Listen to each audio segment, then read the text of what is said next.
we're welcoming some special guests. You. That's right, on Fridays I'm going to be doing my show in front of a live studio audience because this show is about you and what you have to say. It's going to be the same big debates, same big topics, same big opinions. But every Friday night at 9 p.m, you are invited to come on down to Patrick Christie's Tonight to be a part of the action. Only on GB News, the People's Channel, Britain's news channel.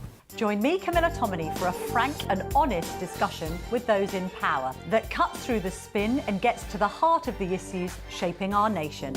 You haven't confirmed that you want to stand as leader, but you haven't ruled it out either. This report basically says that he's not fit to stand trial. Is he indecisive? Incompetent? I deliver the dose of reality Westminster needs. That's the Camilla Tominey Show at 9:30 every Sunday on GB News, the People's Channel, Britain's news channel. Mornings don't have to be tiresome, especially if you have the right company. Wake up to news as it happens, opinion and debate, and of course, a little bit of entertainment too. Because when the kettle's on, we're on. That's Breakfast on GB News, a show worth waking up for. Every morning from 6 a.m. Only on the People's Channel, Britain's news channel. We'll spread the news, you spread the word. Hi, I'm Michelle Dewberry, and my show is your opportunity to cut through all the noise and dive in headfirst to some robust debates. Ideas clash. Situation, No, Because the failure is... You're deliberately avoiding my point. Nothing's held back, And if you think this is the end of it, wait for more. and we do not shy away from the difficult stuff. Sometimes I want to shake people and say, if only you understood. So join me on Jubes & Co. weeknights at 6 p.m, only on GB News, Britain's news channel.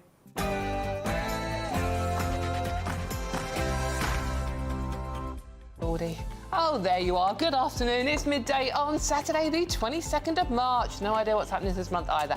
This is the weekend on GB News. Thank you for joining me. Now, the stories this hour. Heathrow boss Thomas Wolbide is proud of how the airport handled yesterday's meltdown, despite widespread criticism and accusations of a colossal failure. Questions now being asked as to why there was not an effective backup power supply to prevent the closure. We're live at the airport throughout the show. Flights have been coming in and out of London Heathrow all day as the airport looks to return to business as usual.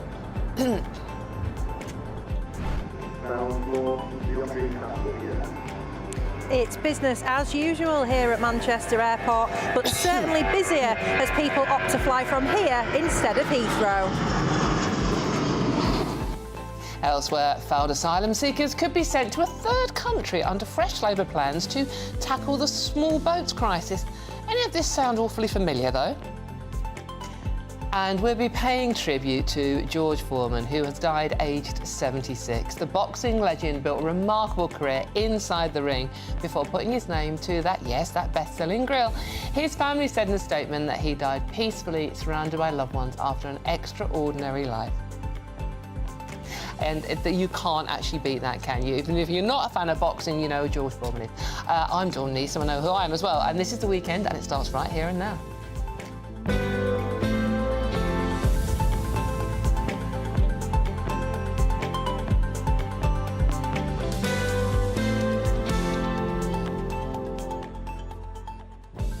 So thank you so much for joining me on this Saturday afternoon. Always appreciate your company, I really do. I know there's so much to do at the weekends, but you've made it to Saturday, so you do deserve to sit down, put your feet up, maybe have a cup and maybe have a beer. It is a Saturday after all, and join in what we're talking about today, because it's so easy to get involved in the show, and it is all about you at the end of the day. You simply go to gbnews.com/yoursay and join in our conversation. What we're talking about, what you want to talk about, it's a weekend. Let's just have a natter, shall we? Keeping me company today, and they're already talking about football, is political commentator Matthew Stadlen and former Conservative MP Neil Parish. Thank you very much for joining me, gentlemen. But before we get stuck into today's stories, let's get the news headlines. Yes, it's Sam Francis, and here he is.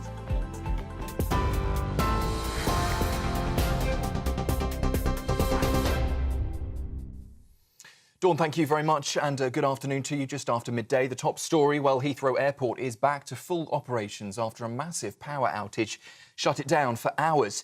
The blaze at an off-site substation knocked out electricity on Thursday night, forcing mass cancellations and delays.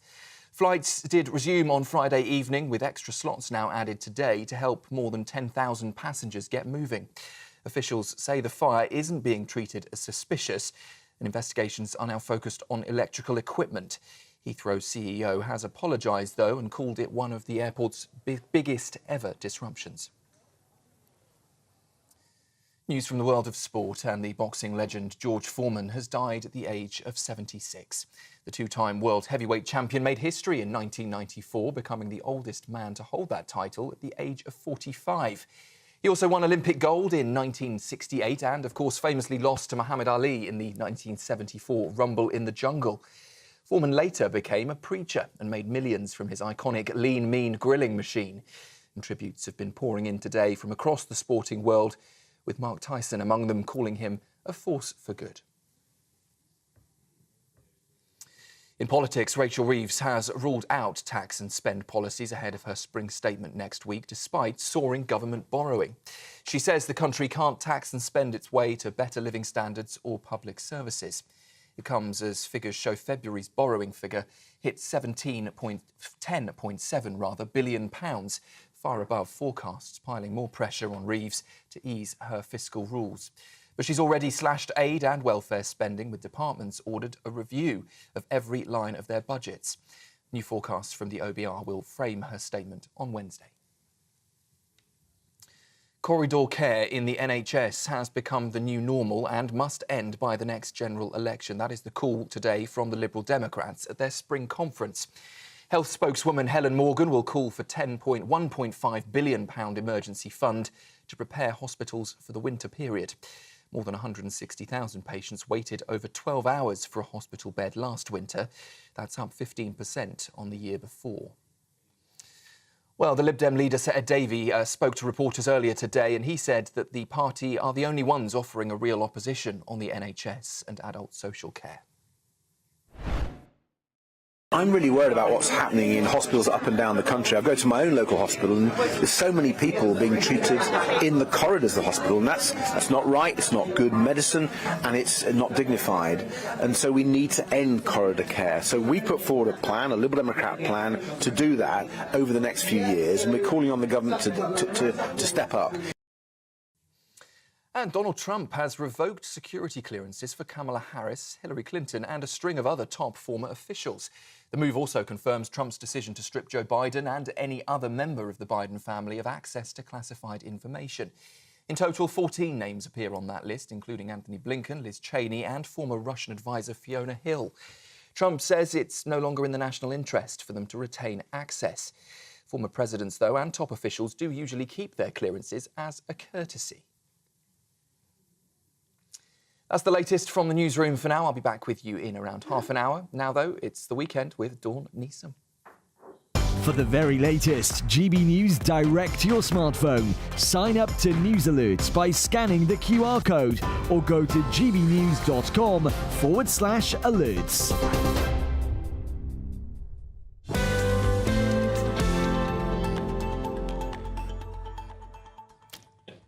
Thank you very much, Sam. I always get this right. Every Saturday, one of my favourite directors on today, and he always goes, right, OK, I always catch you out with that little bit of music then. It's like, no, I'm just getting my face ready. Ladies, you know what I'm talking about.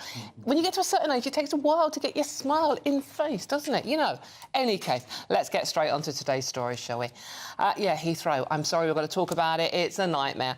It's been accused of being a colossal failure after it was shut down yesterday following a fire at a local electrical substation. Flights have now been resumed, but with over 1,000 flights cancelled and 200,000 people impacted, delays are expected for days. OK. This is an unprecedented situation, and we have not seen a closure of Heathrow on this scale for many years. Unfortunately, it will have a huge impact on all of our customers flying with us over the coming days. That's full of passion, wasn't it?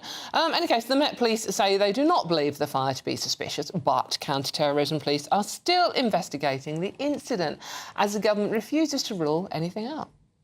There are no suggestions at the moment of foul play, but you will appreciate the investigation keeps an open mind, and our priority is identifying the cause as soon as possible. OK, right, just to help you all out with this, we've sent two of our finest reporters to stand outside airports to tell us what's going on. Joining me now is Steve Bennett, who is at Heathrow, and Anna Riley, who joins us from Manchester. Steve, let's come to you first. I mean, you've got Heathrow. I saw a plane flying over this morning, so are things back on track? Hi, Dawn. Yes, hello, everyone. They are getting back on track. Yeah, British Airways say they expect to run 85% of their planned schedule today. But having said that, they've already cancelled a reported 80 flights. But I've been here since about 6:30 this morning, and planes have been coming and going across all the runways here, both runways. And it does seem like it's business as usual. The foot traffic is busier than I saw it yesterday. It was deserted yesterday. Loads more traffic on the road. So it does feel like they're getting back to a place to service their customers. And as you said there, yesterday impacted a reported 250,000 customers who could not travel. That's the usual intake on a Friday here at Heathrow. And where do those people go if they were diverted? That's the question. So last night at about 7 o'clock, British Airways did run 8 long-haul flights. They were to get going again, to pick up the schedule again, and there was also flights to repatriate people, because not only are the people in the wrong place, but the crews are in the wrong place, the planes are in the wrong place. There's been a whole operation to get it back up to speed, which is why it's not quite there yet today, and that's why the delays will go into the next few days, probably into next week as well. Passengers can expect to suffer some delays. And the advice though today is, if you have a flight, check with your airline and then still do travel here to London Heathrow, because the majority of flights will be leaving. Steve, just quickly, I mean, have you had a chance to talk to any passengers yet? I mean, if I was expected to go on a flight today, I'd be checking in with absolute, oh my God, how long do I have to wait? Is the system working? Is people looking happy when they're checking in? So we've had mixed reports actually. So yesterday some people were okay, they had been informed, they knew that they weren't going to be travelling, they were informed early on by their airlines. And then today actually I've spoken to some locals in and around the Heathrow area, and what they were telling me is, for them it was actually a relief yesterday not to have planes flying over the top of their homes. So it's incredible how one person can really suffer and another person can really prosper from a thing like this. And they were saying they were sat in their gardens on a lovely sunny day enjoying the fact that there was no aviation above them. Indeed, that's a fair point. Thank you very much, Steve. Right, let's go to Anna, who is at Manchester Airport. Anna, what's it like there today? Good afternoon, Dawn. Well, we're here at the flight area, really, of Manchester Airport. This is a fantastic venue where people can come and see all the planes taking off. And it's been business as usual here. A little busier, though, I must say, because a lot of people who were due to fly from Heathrow have chosen to actually come to Manchester instead to ensure that they can get their flight. There's not been any extra flights put on from here, but it's certainly at full capacity. We know that yesterday 5 flights that were due to land at Heathrow were diverted to here in Manchester, and 6 flights were cancelled between Heathrow and Manchester as well. And in terms of speaking to passengers, I've been speaking to a couple of people actually who did land. A couple from America, they were diverted to Glasgow yesterday, but instead of getting a bus down to Heathrow, they decided to take the train here to Manchester to get a flight to Finland this afternoon to ensure that they could do at least half of their journey to Finland and ensure that they had their holiday. And they were telling me as well, it's things that you don't think about, but they'd only brought euros with them. They didn't have any sterling, so they were asking me a little bit about conversion rates and things. So it's all these things that people have got to take into account when things like this happen. But no, certainly business as usual here in Manchester, but certainly busier. That's great to hear. Thank you very much. That's Anna Riley in Manchester for us. Now, OK, joining me now to discuss this further is the Chief Executive of Chartered Institute of Procurement and Supply, Ben Farrell. Ben, thank you very much for joining me this afternoon. Ben, I mean, most of us are sitting here going, this is one of the busiest airports in the world. How does one fire cause this to go down? And what does it say about this country that our airport, our main airport, has been shut down because of this? Hi, Dawn. Nice to join you. I think, rightly, people have quickly focused on the impact on passengers, but it is also worth considering as a freight node. Heathrow takes in about 5,000 tonnes of goods every single day, typically fresh fruit. And over a year, the annual sort of percentages, about 20% of the goods coming into the UK come through Heathrow Airport. So there's not only the passenger disruption, but the freight disruption. And when you think about that, the consequence of the disruption is not only felt in the UK, perhaps even more so internationally. And the Chartered Institute of Procurement Supply, SIPS, we have members all around the world in 207 countries, in fact. And over the last 24 hours, I've been talking to some of them, people who are moving flowers, for example, in refrigerated, cooled aircraft into Heathrow to get to Europe's flower markets, and fresh fruit coming from, Morocco, raspberries and blueberries, blackberries, all sorts of things coming into the UK every single day to sustain the nation, and some of them being transshipped across the world as, subsequently. So quite a lot of a ripple effect, really, beyond the United Kingdom. And on your second point, Donna, the point about resilience, I think that's the very first question everybody asks. What is going on? What can we reasonably conclude about the level of resilience? And I've learned in the last hour that 10% of the data centres in London are powered from that substation as well. But intriguingly, they continued throughout without missing a beat, and Heathrow closed. So I think there has to be a reasonable question about the resilience and the resilience planning there. And I'm sure the team at Heathrow are really working through that urgently now, because this is critical national infrastructure, and we can't really have nodes like that not being resilient. And Ben, we know that Schiphol and JFK airports have both invested heavily in those airports to sort of modernise them, to make sure they have backup electrical systems in place. Heathrow has been accused of not investing. Now, if we are trying to sell this country to the world as a trading hub, this makes us look very much like a third world country, doesn't it? Well, that's a great point to make. Funnily enough, I was talking to some of our SIPS members in Qatar recently, in Doha Airport. The level of resilience they have there is incredibly impressive. And I think this is something that will have to come out. And of course, we've got half an eye on a third runway, increasing capacity, all the eggs increasingly being in that basket. So I think part of the consideration of the future of Heathrow, both as a passenger and a freight airport, needs to be the level of resilience and the continuation of service in a circumstance like this. And it seems that the investment needs to be put in place. Brilliant. Thank you very much. That is Ben Farrell, Chief Executive of Chartered Institute of Procurement and Supply. Thank you very much for joining us, Ben. OK, well, I mean, so much to talk about with this. It's not just passengers. Yes, it's frustrating. Yes, it makes you very angry. But what message are we giving around the world that we have one fire in an electrical substation and the main airport gets taken out all day? Let's see what my panel make of this. Political commentator Matthew Stadlen and former Conservative MP Neil Parrott. Right, I'm going to come to you first on this one, Matthew.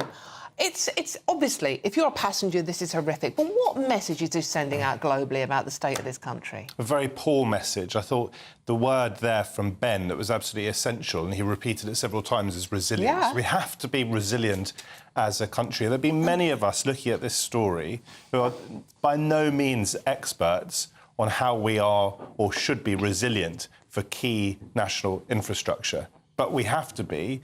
And this isn't just about the boss of Heathrow. This is because it is so essential to the running of our country and also to our reputation abroad, our obligations to foreign travellers as well, not just our own. This is a governmental issue. Now, this government has only been in power for, what is it now, eight months, something like that. God, but they have to be, you'd hope that they would be, as you'd hope the previous government would be, looking at all of these things. And in order to get properly resilient, you have to look round corners. And it is not a particularly difficult corner to look around to wonder what happens if the primary source of power to our biggest airport and the biggest airport in Europe goes down. Have a backup system. Yes. You know, I mean, I'm not an expert on this, but it kind of makes sense to have a backup system. I mean, what I'm amazed at is that there isn't one, and I'm not blaming this government for not having one. In theory, there's a bit of one. It's been, subsequent governments have not done enough on this, but I think, there's got to be a second route of electricity to supply the whole airport. You see, because they got certain backup systems that do the emergency stuff, but they can't run the airport without a major major electricity. Now, you see, this may or may not be terrorism as well, but of course what you could be blasted well sure about is they now know what they need to do in order to stop electricity getting to Heathrow. So, you know, we have got to have at least a second system in there, and I think, you know, they need to be secure, and I think we really need to take this seriously because, you know, we talk about the third runway and we can argue all day good, bad or indifferent, but if we can't actually run the actual airport we've got now, then for goodness sake, and it's no good to wait, you know, I think they were talking about, you know, we got the third runway coming. For goodness sake, what I don't want, and we're very good at this with infrastructure, you know, when we're building houses, we always build the infrastructure last. You know, what we don't want to do is actually talk about the third runway, but we need to put this extra electric supply in now, and we also right away. We also live in a world now which is as unstable as many of us can remember it, and therefore it is not unreasonable nor a conspiracy theory to wonder aloud on national television whether Russia might have been behind it. Exactly. And in fact, the Telegraph was asking precisely that question. At the time when our Prime Minister is gathering a coalition of the willing, is it a coincidence that our main airport, our biggest airport, is brought to its knees? And it is not unreasonable to wonder whether, even if Russia had absolutely nothing to do with this, and we've got no proof whatsoever, no evidential suggestion that it was involved, but even if it wasn't involved, you can imagine Russia might very well like to target somewhere like Heathrow. It doesn't justify it, of course. I'm not going to encourage it, but you have to be resilient. And what I can't understand, Dawn, is why over the years, you know, they've actually sort of developed Heathrow so much and decided that, you know, one main source of electricity into the airport was sufficient. And I think, you know, lack of planning for years on this one. And I think it's a real wake-up call. We've got to get at least one or two, I suspect, extra supplies in there so that you can run the whole airport, not just because, you see, you know, it's not, as I was saying, it's not just the passengers. There's fruit and vegetables coming in. They're very time sensitive. You know, they've only got so much life in them, and they will go off, basically. And so the whole thing. While we're talking about infrastructure, it is obviously not just airports. It's our NHS, just to give one other massive example. We had an issue with that, the blood supply service, didn't we, earlier on when the system went down? Our infrastructure, but also our technology has to be resilient. Yeah, you're not helping me. You're not cheering me up, boys. We have to move on, unfortunately. Now, a spokesman from Heathrow Airport has told GB News we can confirm that Heathrow is open and fully operational today. Teams across the airport continue to do everything they can to support passengers impacted by yesterday's outage at an off-airport power substation. We have hundreds of additional colleagues on hand in our terminals, and we have added flights to today's schedule to facilitate an extra 10,000 passengers travelling through the airport. Passengers travelling today should check with their airline for the latest information regarding their flight. OK, I did hear one horror story of someone who had a flight going to Ireland, and their flight went from £40 to £400. For more information on that story, please do go to our website, which is gbnews.com. I'm Dawn Neeson, and this is indeed GB News, and there's loads more coming up on today's show. Failed asylum seekers could be sent to a third country under fresh Labour plans to tackle the small boat crisis. Ringing any bells for any of you out there? All of that and much more to come. This is GB News, Britain's news channel. We'll see you very soon.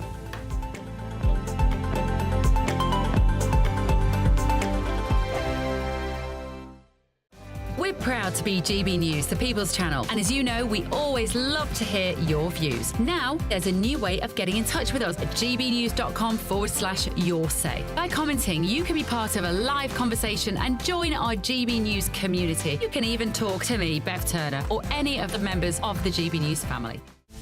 This is Britain's Newsroom, where your voice matters. It's just astonishing. With expert analysis and honest opinion, we don't just keep you informed. We bring you unique perspectives you won't see anywhere else. Can't argue with any of that. When the news happens, it happens here. On Britain's Newsroom, weekdays from 9:30 a.m. Only on GB News. GB News Breakfast. Every day from 6 a.m. And so what were the benefits you saw working on Strictly? What actually was this revelation to you that you should do more? Well, I tell you what it was, mainly. It was because I think I've been dancing since I was 5, one way and another. Yes. And I'm now 80, so 75 years I've been dancing. So I've always known, as have dance teachers all over the country, that dance is actually the best form of exercise you can possibly do, because it's not just good for your body, but it's also great for your mind, for your mental health, for your mind, for your happiness, for your outlook on life. And of course, you have to use your brain to remember what you're doing. So it's great for all sorts of things. And so I've known that, and dance teachers have known that, but it's always been sort of under the radar when people have thought about how do I get fit. They sort of think automatically about going to a gym or doing a park run, treadmill, doing all of that. So when I was doing Strictly, I got wonderful reaction from the public. I mean, I was just overwhelmed with a lot of people saying that I'd inspired them to think about dance. And I thought, how can I put these two things together then? And I was listening to Chris Whitty on radio, he's the Chief Medical Officer for England, saying that because the National Health Service is having such financial difficulties, it would help if we all took more responsibility for our own health by, he said, play football, go to a gym. Why not dance, he said, and I thought, that's what I can do. So, because I've been involved with dance for a long time, I got in touch with every one of the dance organisations in the country, the ones who look after ballroom dancing, Latin, ballet, street dance, everything, all of them, and all the ballet companies, all the dance companies, and said, if we can get a national day of dance to get that message across, get dance teachers to open their doors and say, come and see what dance can do for you. GB News, the People's Channel. Headliners on GB News 11 p.m. every night. It's got 3 top comedians going through the next day's newspapers so you don't have to read them, which is great. That's a good point. He's lying. I mean, maybe he's not lying. That's Headliners every night from 11 p.m. and 5 a.m. as well on GB News, Britain's news channel.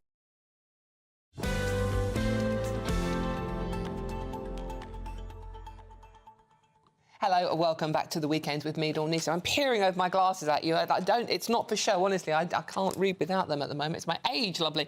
Just want to read out this message from Jazzy. Jazzy says, apparently Heathrow is not owned by the UK. All these foreign owners should be held liable for Compo, not the government, which is us taxpayers, basically. And you're right. I mean, Heathrow is owned by a French private equity firm, Saudi Arabia and Qatar, and it's been accused of underinvestment whilst paying, you'll love this bit, £250 million in dividends to the shareholders. The way the world works, someone make it make sense, because I certainly can't. In any case, another story, it's not going to get angry. Failed asylum seekers could be sent to the Balkans under fresh Labour plans to tackle the small boats crisis. The so-called return hubs would house migrants following a failed asylum bid, and the government has said they will approach countries including Albania, Serbia, Bosnia and North Macedonia. Could this finally be the answer to getting a grip on those ever-increasing small boat crossings? Let me pose that question to my panel, Matthew Stadlin and Neil Parish. Neil, this all sounds horribly familiar. I feel like we're going round in circles. It does. I mean, the first thing the Labour government did was actually stop the Rwanda scheme. And, of course, the Rwanda scheme was complicated, I accept that, but, of course, it was also a deterrent. Interesting, the Balkans, because, I mean, it will literally take them back where a lot of them probably started in the first place. So it will be a deterrent. Whether it'll be a total deterrent, I don't know. Whether it is, not being funny, is it far enough away? But it's interesting that, finally the Labour government has woken up to the fact that, what did we have when the Prime Minister, first of all, stopped the Rwanda scheme? The migrants were all saying, Mr. Keir Starmer is a nice man, and so we will cross the channel even more so. And so perhaps this will start to send a message. But, I mean, how long is it going to take? Is it going to happen? All of these things, all of the questions that we were asked so much when Labour Party was in opposition, if I remember rightly. I will ask the same questions now. Is it one of those things? Is it pie in the sky? When's it going to happen? Are they actually going to get there? Who's going to pay for it? And how's it going to work? You might have actually hit a nail on the head there, because ministers have yet to open formal talks with any of these countries.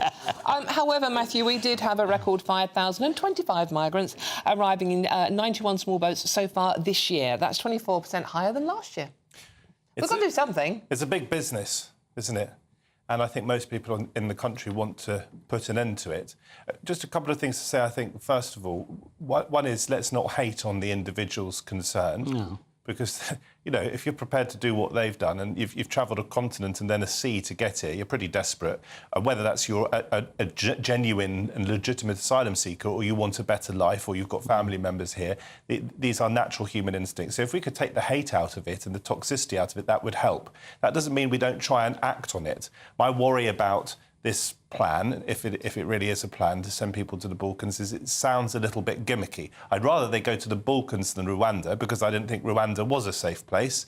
And I thought that the fact that their president had been in power for as long as he had and wins by with 99% of the vote rather suggests it's not a democracy. So I don't regret the end of Rwanda. Similar to Labour winning, you know, 420 seats with 33% of the vote. Completely different. But we'll have an argument about that another day. Completely different. We don't live in a country where any Prime Minister is going to get 99% of the vote of any party. So I know you're joking.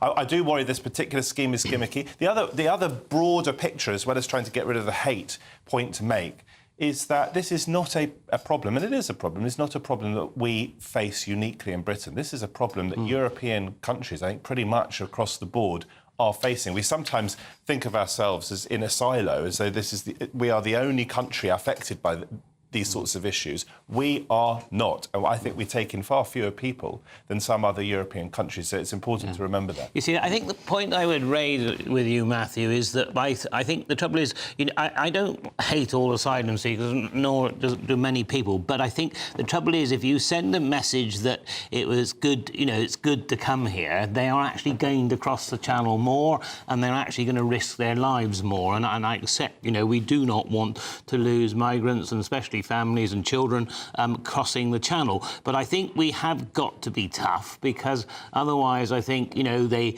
gangs get stronger, people are paying more money to try and get here. And unfortunately, and it's happened under the last government as well, for some own reason, Britain is seen as the land of milk and honey. Because otherwise, that we don't take as many asylum seekers as some others. But why would you come? You know, why would you come through the whole continent of Europe, which is safe to stay, and then actually pay a lot of money to come across the channel? And so, therefore, like I said, we have got to get that message that it's not an automatic system, you know, to get housed and to get benefit and all of those things, because we've got. I know, but there is this concept. I'm pretty sure there is, and don't forget, this is the gangs are doing this. And like I said, I'm not blaming just this government, because the last government we had just the same problem. But I think we've got to be realistic about being firm and not dare I say it, not being as welcoming. What do you mean by firm? Because the devil is in the detail, or in the actual reality of the policy here. Yeah. But when you say firm, what do you mean? Rwanda was a gimmick. I think that the Balkan schemes could well be a gimmick. So what do you mean by firm? Well, I mean, I think it's not automatically that you come here and you are housed and you are looked after, because and without being able to be sent to a third country. And so I think that's what I mean by being firm, because otherwise, you see, we're not actually helping people by you know, them wanting to come across the channel. We really want to make it so they don't want to come across the channel. I know it sounds hard and tough, but that's what we need to do. We've mentioned hotels already, and we do have 38,000 migrants currently in hotels. That number's obviously going to go up, despite... Now, the difference between this scheme and the Rwanda scheme was for people that haven't had their asylum cases held. They were going to be sent there. This scheme is for people that have failed in their asylum applications.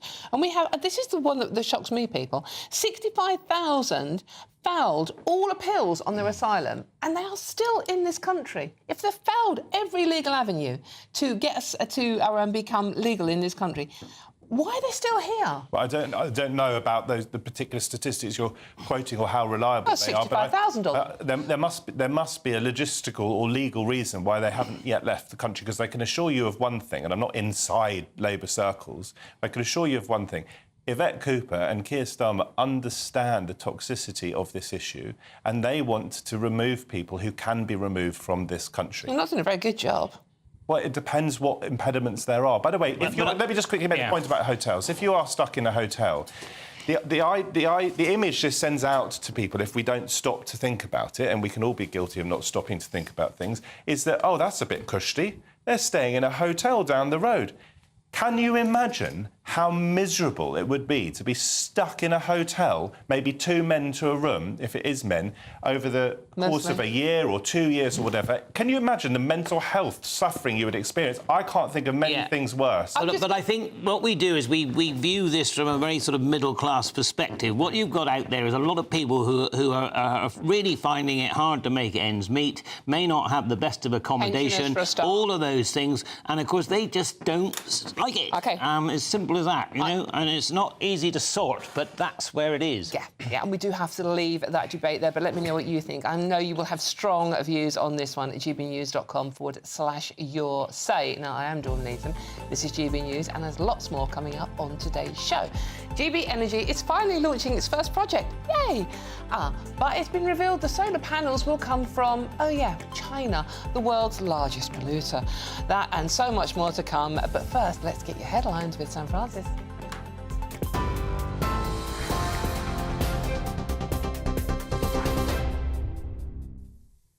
Very good afternoon to you, 12:33. The top story this hour. Flights are landing again at Heathrow Airport after a fire shut down the airport for much of Friday.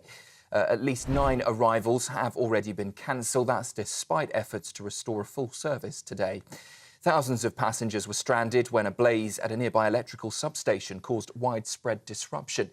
Some flights did resume late on Friday evening, but knock-on delays are expected throughout the weekend and into next week. Counter-terror police are now investigating the fire, but the Met says there's no sign of foul play. Boxing legend George Foreman has sadly died at the age of 76. The two-time world heavyweight champion made history in 1994, becoming the oldest man to hold the title at 45. He also won Olympic gold in 1968 and famously lost to Muhammad Ali in the 1974 Rumble in the Jungle. Foreman later became a preacher and made millions from his iconic lean, mean grilling machine. Tributes have been pouring in from across sport, with Mike Tyson calling him a force for good. Rachel Reeves has ruled out tax and spend policies ahead of her spring statement next week, despite soaring government borrowing. She says the country can't tax and spend its way to better living standards or public services. It comes as February's borrowing hit £10.7 billion, far above government forecasts and piling more pressure on the Chancellor to ease her fiscal rules. But she's already slashed aid and welfare spending, with departments ordered to review every line of their budgets. New forecasts from the Office for Budget Responsibility will frame her statement on Wednesday. Corridor care in the NHS has become the new normal and must end by the next general election. That is the call from the Lib Dems at their spring conference today. Later, health spokeswoman Helen Morgan will call for £1.5 billion in emergency funding to prepare hospitals for winter. She'll also explain a case of a patient with sepsis who was left for 60 hours in corridors. Use that as evidence of a system in crisis, she says. More than 160,000 patients waited over 12 hours for a hospital bed last winter, up 15% on the previous year. The Lib Dems say they are the only party offering a real opposition on the NHS and adult social care. And in the United States, Donald Trump has revoked security clearances for Kamala Harris, Hillary Clinton and a string of other top former officials. The move also confirms Trump's decision to strip Joe Biden of the access to classified information.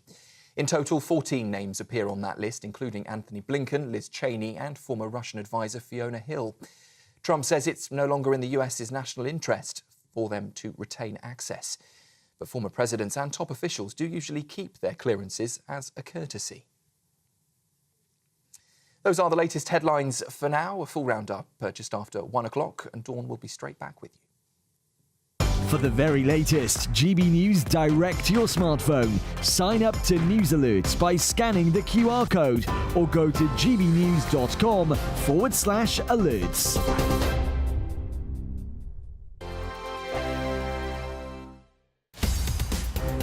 In the GB newsroom, we bring you the news as it happens. With our team of dedicated journalists across the UK, we're ready to keep you up to date with what's happening every half an hour, every single day. Bulletins here on GB News, the People's Channel, Britain's news channel. I'm Christopher Hope. From pop stars to politicians, I'll interview anybody in a pub who's got a political opinion. Join me every Friday on Spotify, Apple Podcasts, YouTube or gbnews.com, or wherever you get your podcasts. This is GB News, the People's Channel. We're proud to be GB News, the People's Channel. And as you know, we always love to hear your views. Now, there's a new way of getting in touch with us at gbnews.com/your say. By commenting, you can be part of a live conversation and join our GB News community. You can even talk to me, Bev Turner, or any of the members of the GB News family. The royal family is an enduring symbol of tradition, unity and pride for Britain. At GB News, we celebrate what makes this country great. In our new royal newsletter series, you can join me, Cameron Walker, for Inside the Palace, an exclusive look every week that takes you beyond the gates and brings you the very latest from those at the heart of the monarchy. Never miss a royal moment again. Sign up now. Go to gbnews.com/royal newsletter and get the latest straight to your inbox. Hello everyone, Patrick Christie's here with an exclusive opportunity just for you, our incredible GB News viewers. We're giving you the opportunity to win a VIP studio tour right here at GB News HQ. Plus, you'll also get to meet yours truly. It's easy to enter, just head to gbnews.com/community competition and follow the easy steps. Don't miss out, enter now, and I'll see you soon at GB News. Full T's and C's apply. Join me, Camilla Tominey, for a frank and honest discussion with those in power that cuts through the spin and gets to the heart of the issues shaping our nation. You haven't confirmed that you want to stand as leader, but you haven't ruled it out either. This report basically says that he's not fit to stand trial. Is he indecisive?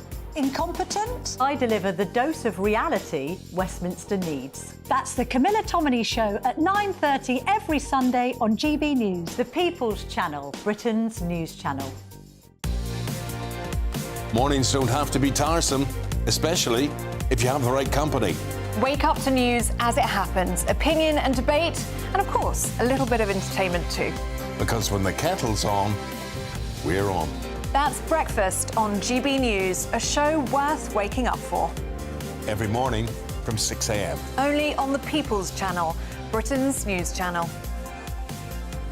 We'll spread the news, you spread the word.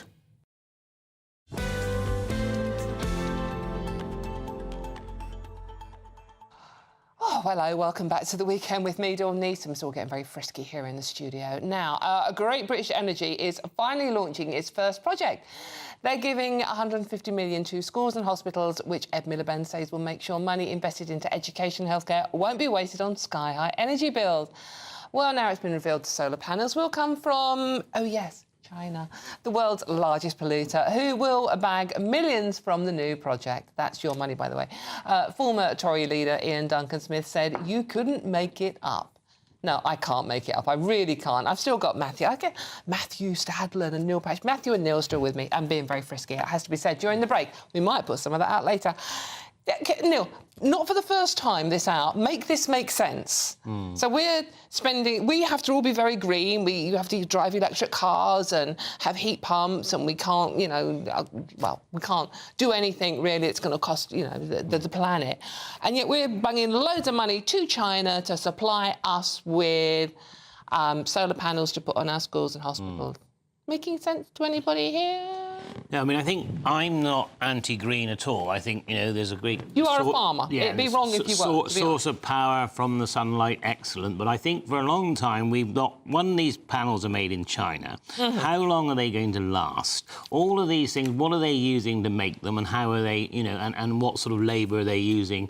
It could well be a very young labour that they're using in China as well. The forced labour of the Uyghur Muslims. Exactly. Is one of the And all sorts of things going going on. And so I think we need to be conscious. So the actual principle of putting them on the schools and hospitals and everything else is absolutely right. Whether we, and the last government didn't do it either, but whether we actually ought to be looking at actually manufacturing this stuff ourselves, making sure that it has a good life cycle. One of the other problems with a lot of these Chinese panels is that they start off being very efficient, but after a few years they're much less efficient because they gradually sort of get cloudy, if you like, and they don't take in the light. So all of these things are necessary, and I think, you know, again, a bit like the Heathrow Airport thing, it's a wake-up call. Let's actually look at where we're getting these panels from. Is it wrong to put them on buildings? Absolutely not. But I think we need to be conscious of what panels we're using, Matthew, and how long they're lasting. The Chinese are going to be using those coal-powered power stations they keep building. They do build a lot of them to make these solar panels. So it doesn't... And then they're shipping them over here, which also is not good for the planet either. So lots of issues. Firstly, on the manufacturing side and the trade side, I work with Made in Britain that represents British manufacturers. So up British manufacturing, please. Absolutely. Let's have more of it. Let's make those panels ourselves. I agree with you, Matthew, entirely. Secondly, there is a question of whether we should do trade with China, trade with Saudi Arabia. You could even say trade with America. We don't always agree with American foreign policy. They've got the death penalty, for example. There are all sorts of reasons you could find with almost every country on earth not to do trade. Now, the Uyghur situation is horrific. I completely agree. Yes. Yep. Are we saying we should do no trade with China at all? No. That's a question. It's a perfectly reasonable debate, but we become much poorer if we don't trade with the rest of the world. Now, on the green issue, the question is, by the way, some of these, as I understand it, may be coming from China. I don't think there's a suggestion that they all are. 80%. The question, Dawn, is what on the green impact is what is the net carbon footprint? By importing these from China, and if they were made with the help of coal, are we going to contribute more or less to the overall global carbon footprint? If the answer is less, then there's not a problem. But I think also we've got to be conscious of the length of time they last, so that because otherwise you're creating a lot of carbon to produce them in the first place. And then if they don't last long enough, I'm not sure that we're doing a great deal for the environment. Though, isn't it? I take that into consideration when we're trying to calculate. I don't know the answer. We don't know the answer. Calculating what the net footprint is. But I agree. Listen, guys, very quickly on the overall thing, it is not good enough just simply to say that we drive our own carbon footprint down within this country if we are causing a carbon footprint further afield. Big footprint. Absolutely. China's got a huge footprint. OK, a huge footprint. I've got big feet, but it's bigger than mine. OK, now, if you are in search of some winter sun, yes, that means getting a planet-destroying plane somewhere. If you've not flown from Heathrow, da-da-da. Any case, here's the forecast for some of those top European holiday destinations. I forecast a perfect holiday in the sun. Weather looking good then? For sure, and no worries about our travel insurance. All Clear Travel Insurance sponsors GB News Travel Destinations forecast. After a chilly week, things are turning warmer for Cyprus. We've seen some very heavy rain this week in Spain, but finally turning drier. Still a cold breeze coming down from the north, though, bringing a chill to the Canaries, and still quite a few heavy showers across southern Spain and for Catalonia and the Balearics too on Sunday. But it does look as if it will be turning drier. Some heavy showers for Croatia, plenty of fine and sunny weather over the Greek islands. It'll be warming up here too and turning much drier in Barcelona next week. All Clear Travel Insurance sponsors GB News Travel Destinations forecast. I'm Dawn Neeson, this is GB News, and there's loads more coming up on today's show, absolutely packed. Now, boxing legend George Foreman has died at age 76. The two-time world heavyweight champion and former Olympic gold medalist was best known for the Rumble in the Jungle with Muhammad Ali. And his cooking grills, of course. I'm speaking to boxing promoter Frank Warren coming up next. All of that and much more to come. This is GB News, Britain's news channel. We'll see you very soon.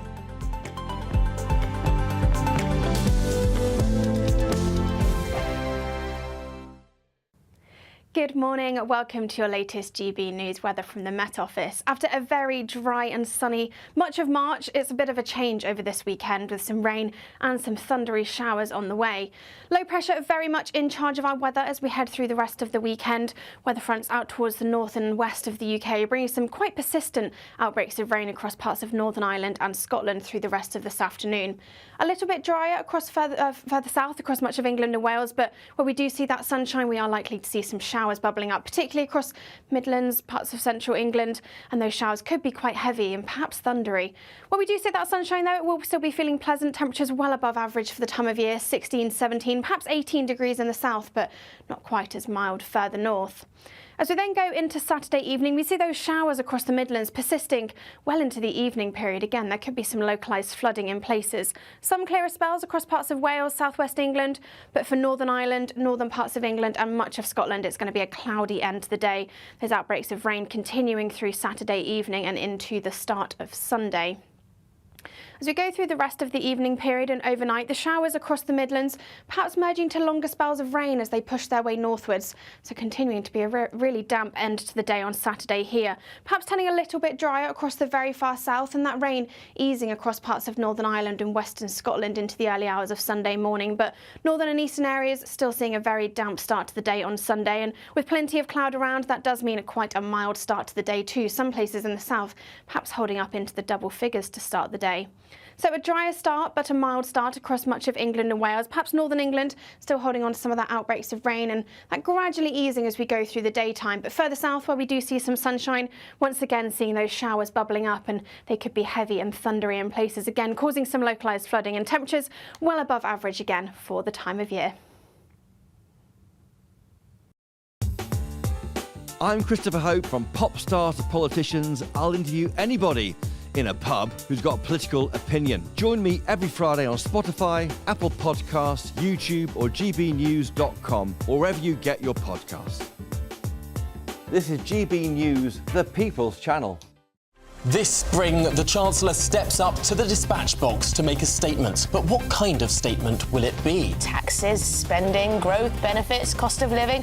What's changing? And more importantly, how does it affect you? Does she have the headroom to make headway? Will it ease the squeeze or tighten the grip? Will businesses boom or struggle to survive?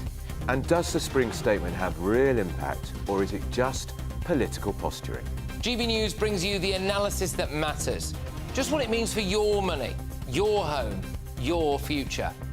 The Spring Statement 2025, Wednesday on GB News.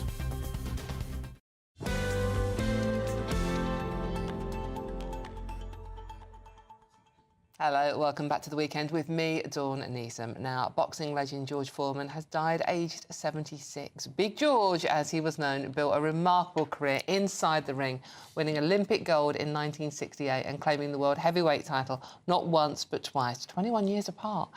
He is best known for that infamous Rumble in the Jungle bout with Muhammad Ali, which has been called one of the greatest sporting events of the 20th century, watched by as many as 1 billion people around the world. Joining me now to discuss this utter legend is sports broadcaster, I have teeth in Dawn, Aidan McGee. I'm so excited by seeing you, Aidan.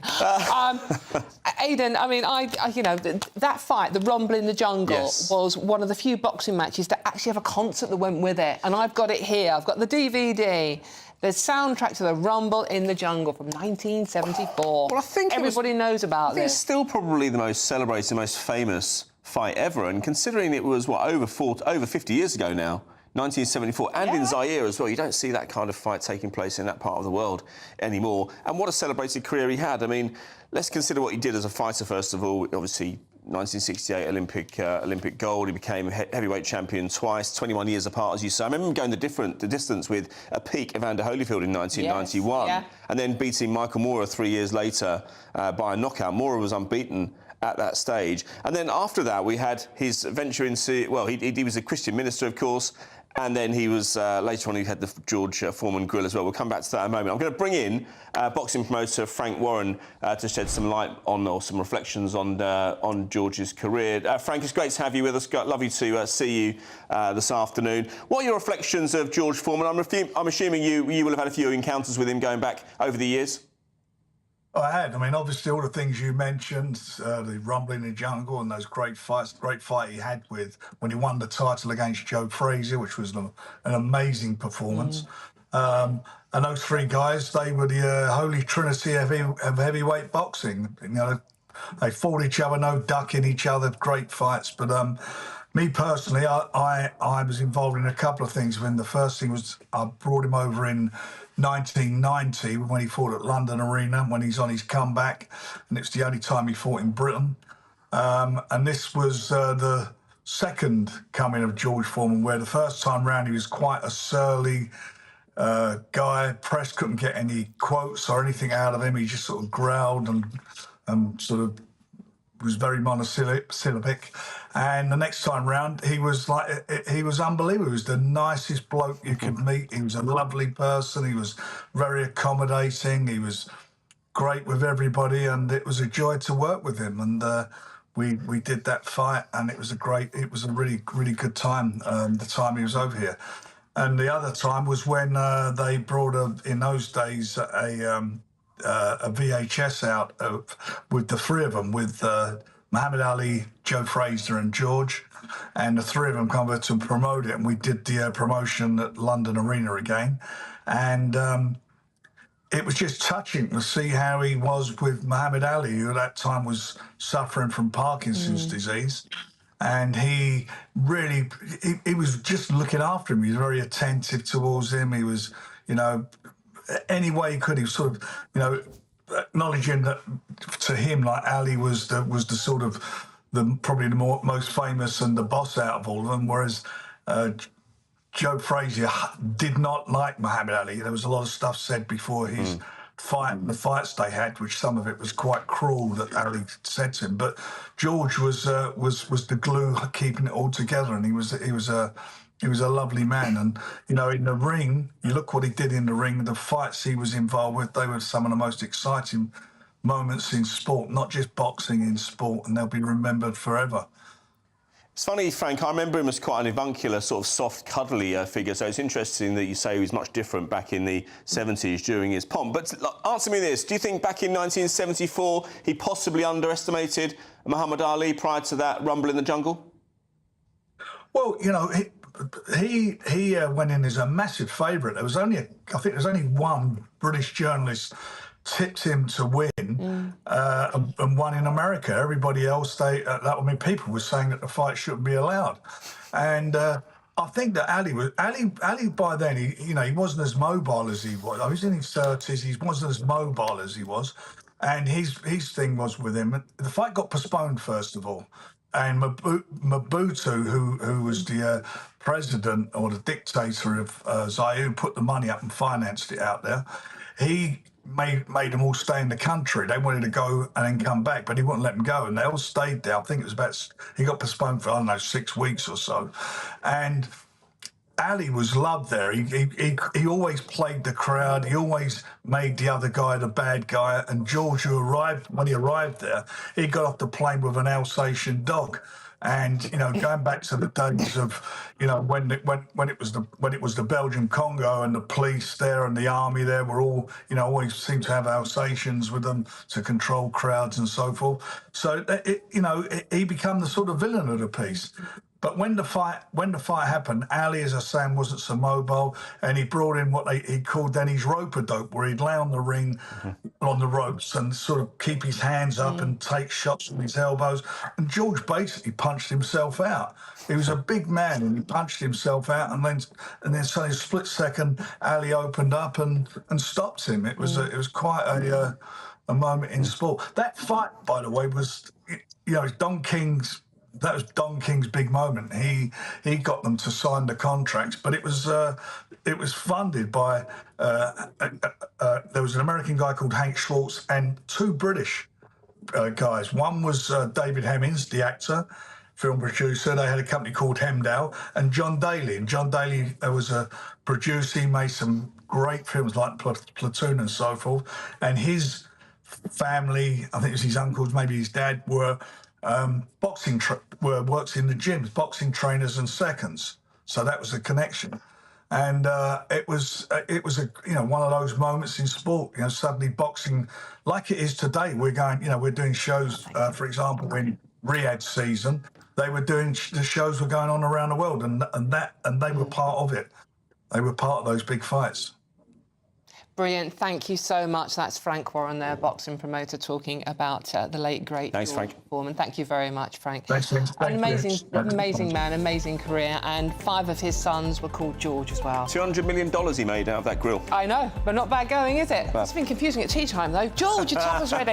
I'm Dawn Neeson. GB News, loads more coming up on today's show, but don't go anywhere. A quick break. There's just 2 weeks left to see how you could be a spring winner, as we have an incredible £17,777 in tax-free cash to be won. And if that wasn't enough, we'll also give you the latest Mulberry handbag and not 1, but 2 sought-after designer watches. Make sure you don't miss out, as lines close on the 4th of April. For another chance to win the lot, text cash to 63232. 1 entry costs £2 plus 1 standard network rate message, or text bonus to 63232. 5 entries cost £5 plus 1 standard network rate message. Go to gbnews.com/win. Entries start from just £2. Call 0903 681 3232. Calls cost £2 plus your network access charge, or post your name and number to GB12 PO Box 8690 Derby DE1 9TT. UK only. Entrants must be 18 or over. Lines close at 6 p.m. on the 4th of April. Please check the closing time if listening or watching on demand. Good luck. GB News Breakfast, every day from 6 a.m.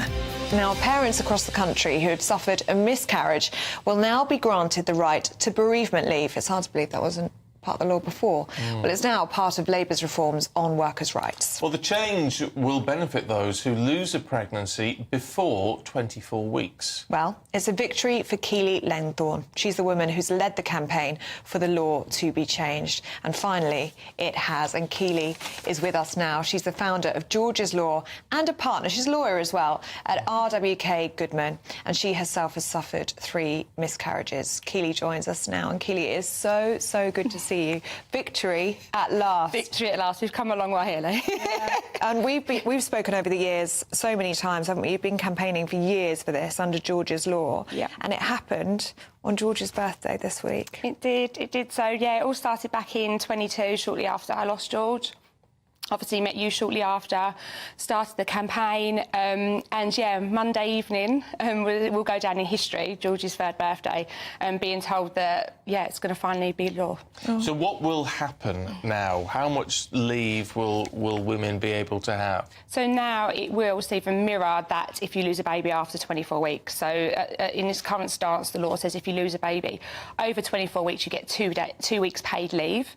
So the same will now apply if you lose a baby under 24 weeks, so from 0 to 24. It is unbelievable that the way that the law stood was that you could potentially have lost a baby at, let's say, 8 p.m. and you would be expected to be in the office at 9 a.m. the next morning. Yeah, and if you think I had a 12-hour labour with George, I bathed him, I left him at the mortuary, but the law says that I should be, as a lawyer, back in work time recording the next day. GB News, the People's Channel.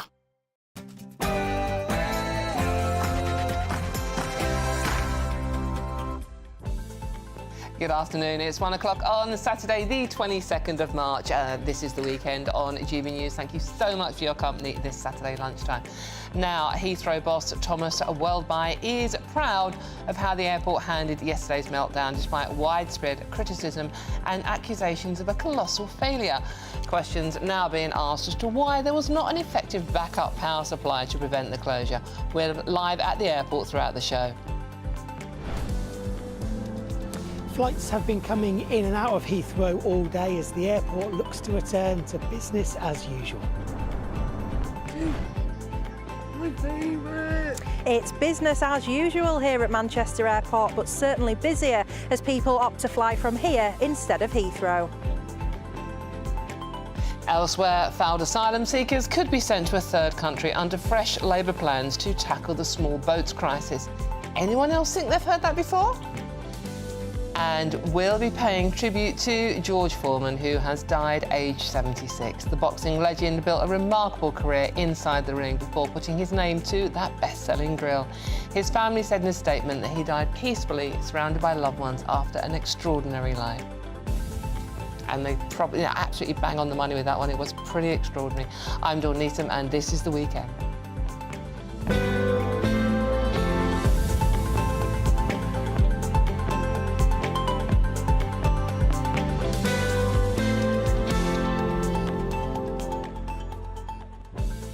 go. Congratulations, you made it to the weekend. And this is the weekend, and it is your weekend. We are here for you. Whatever you want to talk about. I mean, particularly if you've been trying to travel anywhere. Have you got any Heathrow stories? Love to hear them. gbnews.com/your say. Get in touch if you've got any stories about travel woes through Heathrow or anything else you want to talk about. The immigrant story is getting a lot of you agitated as well.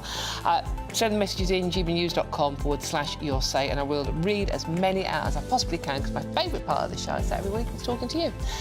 It's not talking to these two. Actually, I'm joking, it is. Keeping me company is political commentator Matthew Stadlen and former Conservative MP Neil Parish. Thank you very much for joining me, gentlemen. But before... No, please don't. Please do, actually. Before we get stuck into our stories, let's get the news headlines with the lovely Sam Francis.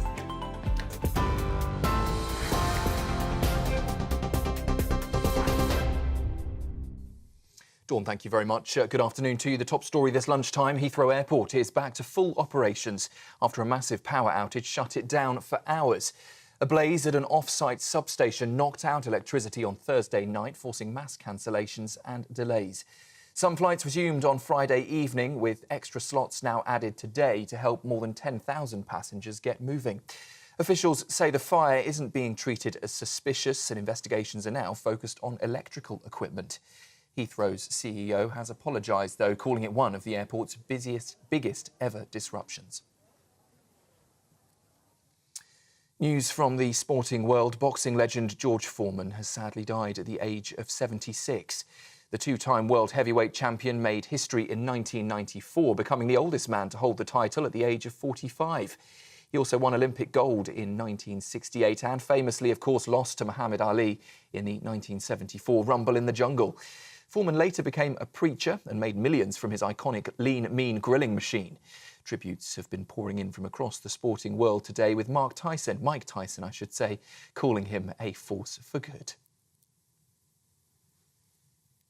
Rachel Reeves has ruled out tax and spend policies ahead of her spring statement next week, despite soaring government borrowing. She says the country can't tax and spend its way to better living standards, and it comes as February's borrowing figures hit £10.7 billion, piling more pressure on the Chancellor to ease her fiscal rules. But she's already slashed aid and welfare spending, with departments ordered to review every line of their budgets. New forecasts from the OBR will frame her statement on Wednesday. Corridor care in NHS hospitals has become the new normal and must end by the next general election. That is the call from the Liberal Democrats at their spring conference today, where the health spokeswoman Helen Morgan will call for £1.5 billion in emergency funding to prepare hospitals for winter. More than 160,000 patients waited over 12 hours for a hospital bed last winter, up 15% on the year before. Well, earlier, speaking to reporters, the Lib Dem leader, Sir Ed Davey, said they're the only party offering a real opposition on the NHS and adult social care. I'm really worried about what's happening in hospitals up and down the country. I go to my own local hospital and there's so many people being treated in the corridors of the hospital, and that's not right, it's not good medicine, and it's not dignified. And so we need to end corridor care. So we put forward a plan, a Liberal Democrat plan, to do that over the next few years, and we're calling on the government to step up. And Donald Trump has made a strange admission. He has revoked security clearances for Kamala Harris, Hillary Clinton, and a string of other top former officials. The move also confirms Trump's decision to strip Joe Biden and any other member of the Biden family to access of classified information. A total of 14 names appear on the list, including Anthony Blinken, Liz Cheney, and former Russia advisor Fiona Hill. Trump says it's no longer in the national interest for them to access that confidential information. Former presidents, though, and top officials usually keep their clearances as a courtesy. Those are the latest headlines. I'll be back with you in around half an hour. Now, though, it's over to Dawn. For the very latest GB News direct to your smartphone, sign up to News Alerts by scanning the QR code or go to gbnews.com/alerts.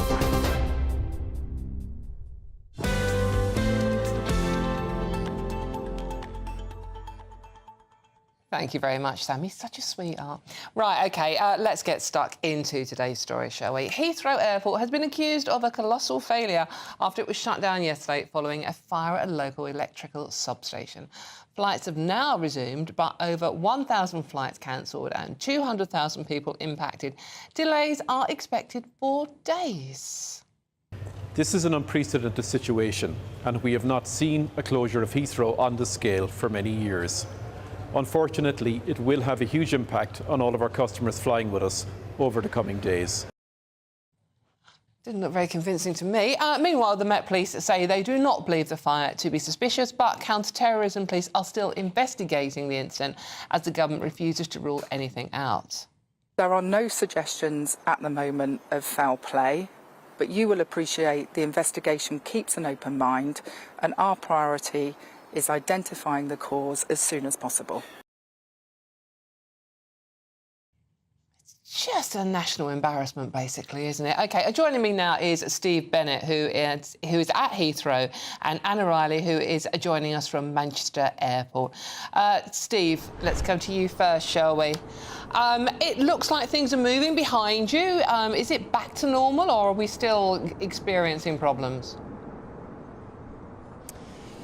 Hi, Don. Hi, everyone. Yes, it is pretty much back to normal. I mean, it's not full pelt just yet, but British Airways have said that they're aiming to operate 85% of their scheduled flights today, but it has to be said that 80 of those have already been cancelled for some passengers. But having been on the ground today and yesterday, the days couldn't be any more different. Yesterday, deserted this place was, whereas today, plenty of foot traffic, plenty of cars, and most importantly, plenty of planes. They've been coming in and out of both runways since before 7 o'clock this morning. And that will come as a welcome relief for passengers, because as you mentioned there, close to 250,000 of them were caught up in this yesterday. That's how many we would have expected to pass through London Heathrow yesterday. And there were even reports of flights that were on their way to the airport that never made it. They got halfway here, about 120 of those, before the announcement was made at approximately 5 a.m. yesterday morning to say Heathrow is closed, forget it, turn round. Some had to go back to their origin airports, some had to be diverted elsewhere. And that's also why this process has taken a while to get back up and running, because no one is where they're supposed to be. Planes aren't where they're meant to be, either are the crew, and most importantly, either are the passengers. So they have to repatriate all of those people, all of that equipment to the right place so that everything can get back to running at full speed. Steve, thank you very much. That's Steve Bennett at Heathrow. And now we're going to go to Anna Riley, who is at Manchester Airport. Anna, how are things looking in Manchester at the moment? Plenty of flights flying from here, Dawn. You can probably see a few behind us right now. We're at the viewing platform here at Manchester Airport. Manchester Airport, of course, is the UK's largest airport outside of London. It's the gateway to the world from the north. Over 200 destinations that people can fly from here. And last year, 30 million passengers flew from Manchester. And certainly today, it is business as usual. We know that yesterday 5 flights that were due to land in Heathrow were diverted to here, to Manchester, with 6 flights cancelled between Manchester and Heathrow. But everything's running smoothly, but it is busier today. That's certainly a thing that I've found from speaking to passengers. I've spoken to people that were diverted from Glasgow, landed in Glasgow instead of Heathrow. Instead of going back to Heathrow, they decided to fly from Manchester today to ensure that they'd get that flight. And that's the picture that I've got from several passengers that I've spoken to. They've thought that Manchester's a safer bet from Heathrow, so they've decided to fly from here. And as a result, it's busier here. There's not any extra flights that have been put on, but certainly a number of flights are at capacity to account for those people that wanted to fly from Heathrow, so people can still get on their holidays and enjoy a bit of time in the sun. Much needed. Thank you very much. That's Anna Riley, who was joining us live from Manchester Airport. OK, now, what do you do about it? If you've been caught up in this, where do you even start with getting some compensation? Joining me now to discuss this further is consumer rights campaigner Jonathan Greatorex. Jonathan, thank you very much for joining us today. OK, what can you do if you've been caught up in this, if your flight's been cancelled, if you've been bumped onto another flight? What are you entitled to? Well, first thing the airlines have got to do is obviously provide you with some food, some accommodation, and most importantly, you've got some choices. They're duty bound to put you on the next available flight, even if it's one of their competitors' flights. It's important to note that. So it can be one of the competitor airlines, and they've got still duty bound to get you to your destination. If you decide you don't want to do that, you are also entitled to a refund. That's very important. But I mean, it's just staggering, the whole thing. I mean, my day job, I run a small rural hotel. We've got a backup generator. I mean, it's amazing. It is quite staggering that something like a substation fire brings down the entire airport. But there are lots of stories about lack of investment and everything like that. So what's the first step for people? Should they contact their airline? Should they contact the airport itself? What do they do? Well, the first point of contact's got to be the airline, because they're the ones who are responsible for looking after you and getting you to where you're going to be. Now, unfortunately, with 250,000 people affected, there are going to be terrible queues on the phone, social media. X, Twitter was always a good way of getting in touch with airlines very quickly, but I would imagine that they're just completely inundated. I mean, we haven't seen anything like this since the sort of 2010, the Iceland volcano issue. So it's just staggering, and let's not forget that the airlines themselves will be losing tens, if not hundreds of millions of pounds. So it's an absolute disaster from the start. But the first point of contact is, of course, the airline. The other thing, of course, is that if you have got travel insurance, and I recommend everyone has travel insurance, even if you're flying from London to Manchester, contact your travel insurer and see what they can do for you as well, because that might be a quicker route to getting some help than standing in an airline queue for hours. Jonathan, what about the knock-on effect? Car hire, hotel bookings, I mean, things like this that people might have lost. What happens there? Are airlines responsible for that as well, or is that a separate issue? It's a sort of separate issue that would probably come under again, your travel insurance. So they're duty bound to get you to your destination. People, for example, who might have missed a connection to a cruise, again, that would be an issue for your travel insurance. The airline's got a duty to get you from A to B, and that's pretty much where their duty ends. Now, how you choose to get from A to B again is up to you. You do have book onto a different airline or let the airlines do it. But unfortunately, that's where the airline's responsibility finishes.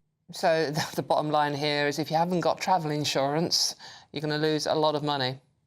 Yeah, that's rule of thumb. Always have travel insurance. OK. Jonathan, thank you so much for joining us. That's consumer rights campaigner Jonathan Greatorex there. Thank you very much. OK, let's see what my panel make of this one. Matthew Stadlen and Neil Parish are both still with me. Matthew, this is... it's an embarrassment for the company, for the country, that, a substation fire brings down one of the busiest airports in the world.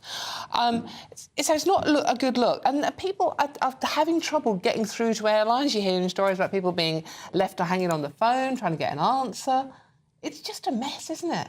And one of the questions is where should the accountability be? And I think it has to stretch to government level because this is critical national infrastructure. By the way, have you noticed that the chap who runs Heathrow is called World By? Yeah, I know. Yes. When someone's name is similar to the job they do, it's called an apt-ronym. Yes. But this is an inapt-ronym because it should be sort of World Hello, shouldn't it? Although in this case it is World Goodbye. Right, yeah, because we're not going anywhere. Yeah, so look, we've got to get our act together is the long and the short of it, because you can bet your bottom dollar that Russia will have its eye on this, and this is the sort of thing that they, I have no doubt, would be delighted to do at some point in order to make us cower.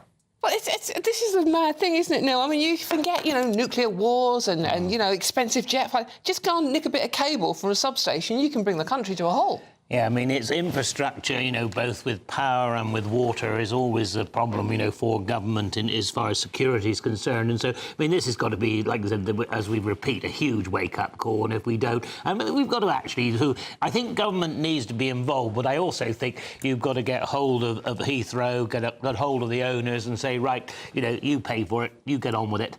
We will help you with the sort of planning permissions and what have you to get other substations in there. That's got to be done. But, if you're, I mean, I spent 10 years in the European Parliament, sort of flying all over the place, and when your flights were cancelled, you go up to the, you go up to the desk. You're entitled to X, Y, and Z.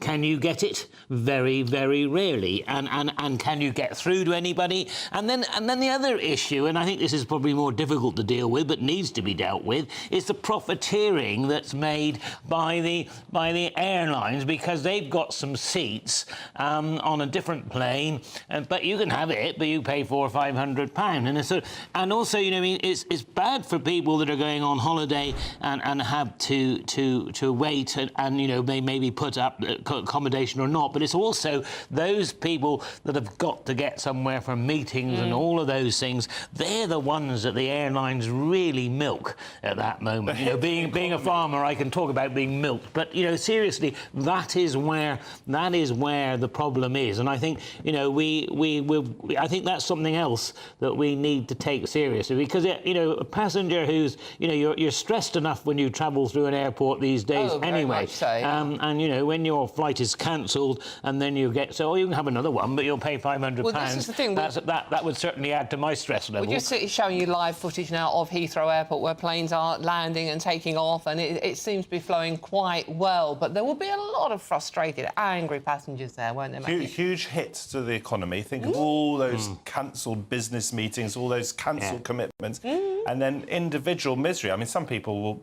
take it on the chin, but imagine if you're flying into a family funeral or a wedding. Yeah, that's right. You miss it. Huge and sometimes devastating personal impact. And of course, the other thing is there'll be dozens of planes now that are in a different airport or not where they should be. The crews all over the place, and so it will take several days to get this back together again. And I think that's another issue, So, and then of course that causes, there'll be lots of people that will still be receiving emails saying, oh, by the way, your plane is cancelled or your flight is cancelled because of what happened here. And so that's why the knock-on effect will go on for several days. And while, the management can congratulate, and I do actually congratulate the staff on getting it back going, but it's not their fault. I mean, it shouldn't have damn well happened in the first place. That's the issue. But I think, we really have got to take it seriously. And I think on this one, politics aside, I think Matthew and I absolutely agree that it's got to be done. Otherwise,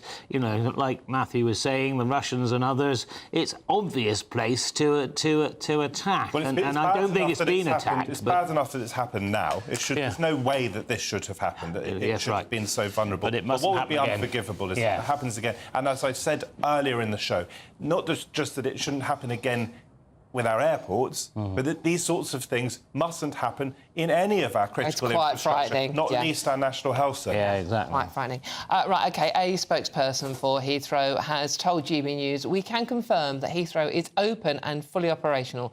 Teams across the airport continue to do everything they can to support passengers impacted by yesterday's outage at an off-airport power substation.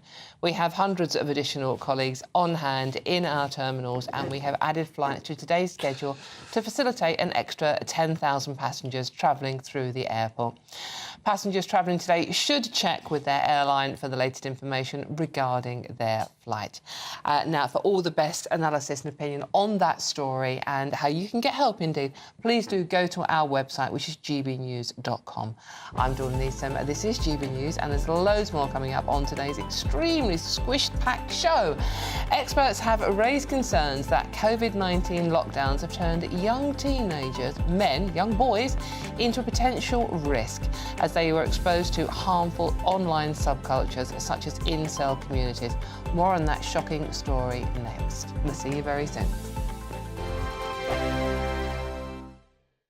Hi, I'm Michelle Dewberry, and my show is your opportunity to cut through all the noise and dive in headfirst to some robust debates. Ideas clash. Situation, isn't it? Because the failure is... You're deliberately avoiding my point. Nothing's held back. And if you think this is the end of it, wait for more. And we do not shy away from the difficult stuff. Sometimes I want to shake people and say, if only you understood. So join me on Dubes & Co. weeknights at 6 p.m, only on GB News, Britain's news channel.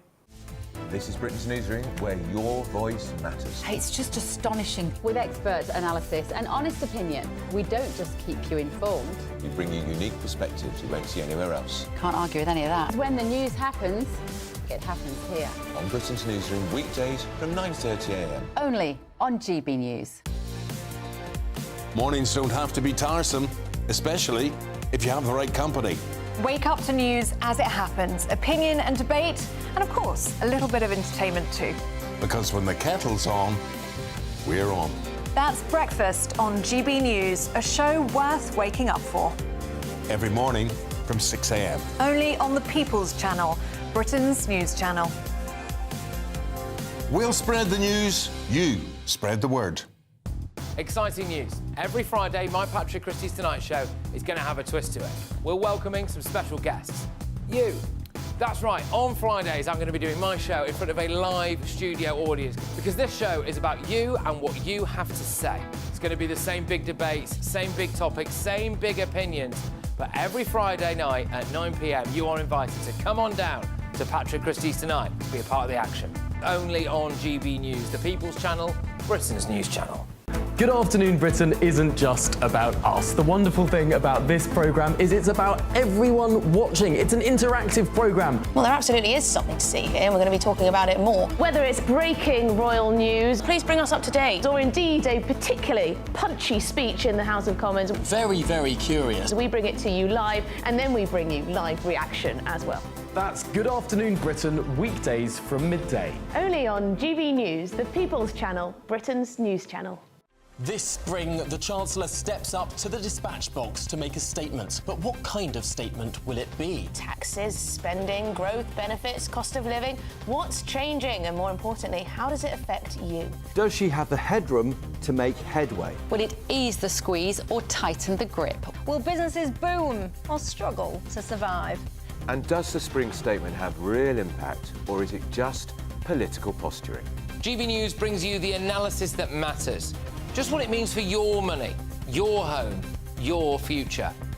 The Spring Statement 2025, Wednesday on GB News.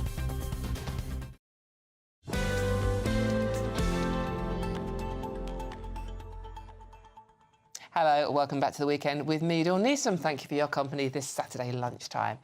Now, experts have raised concerns that the COVID-19 lockdowns have turned young teenagers, mostly young boys, into a risk to society.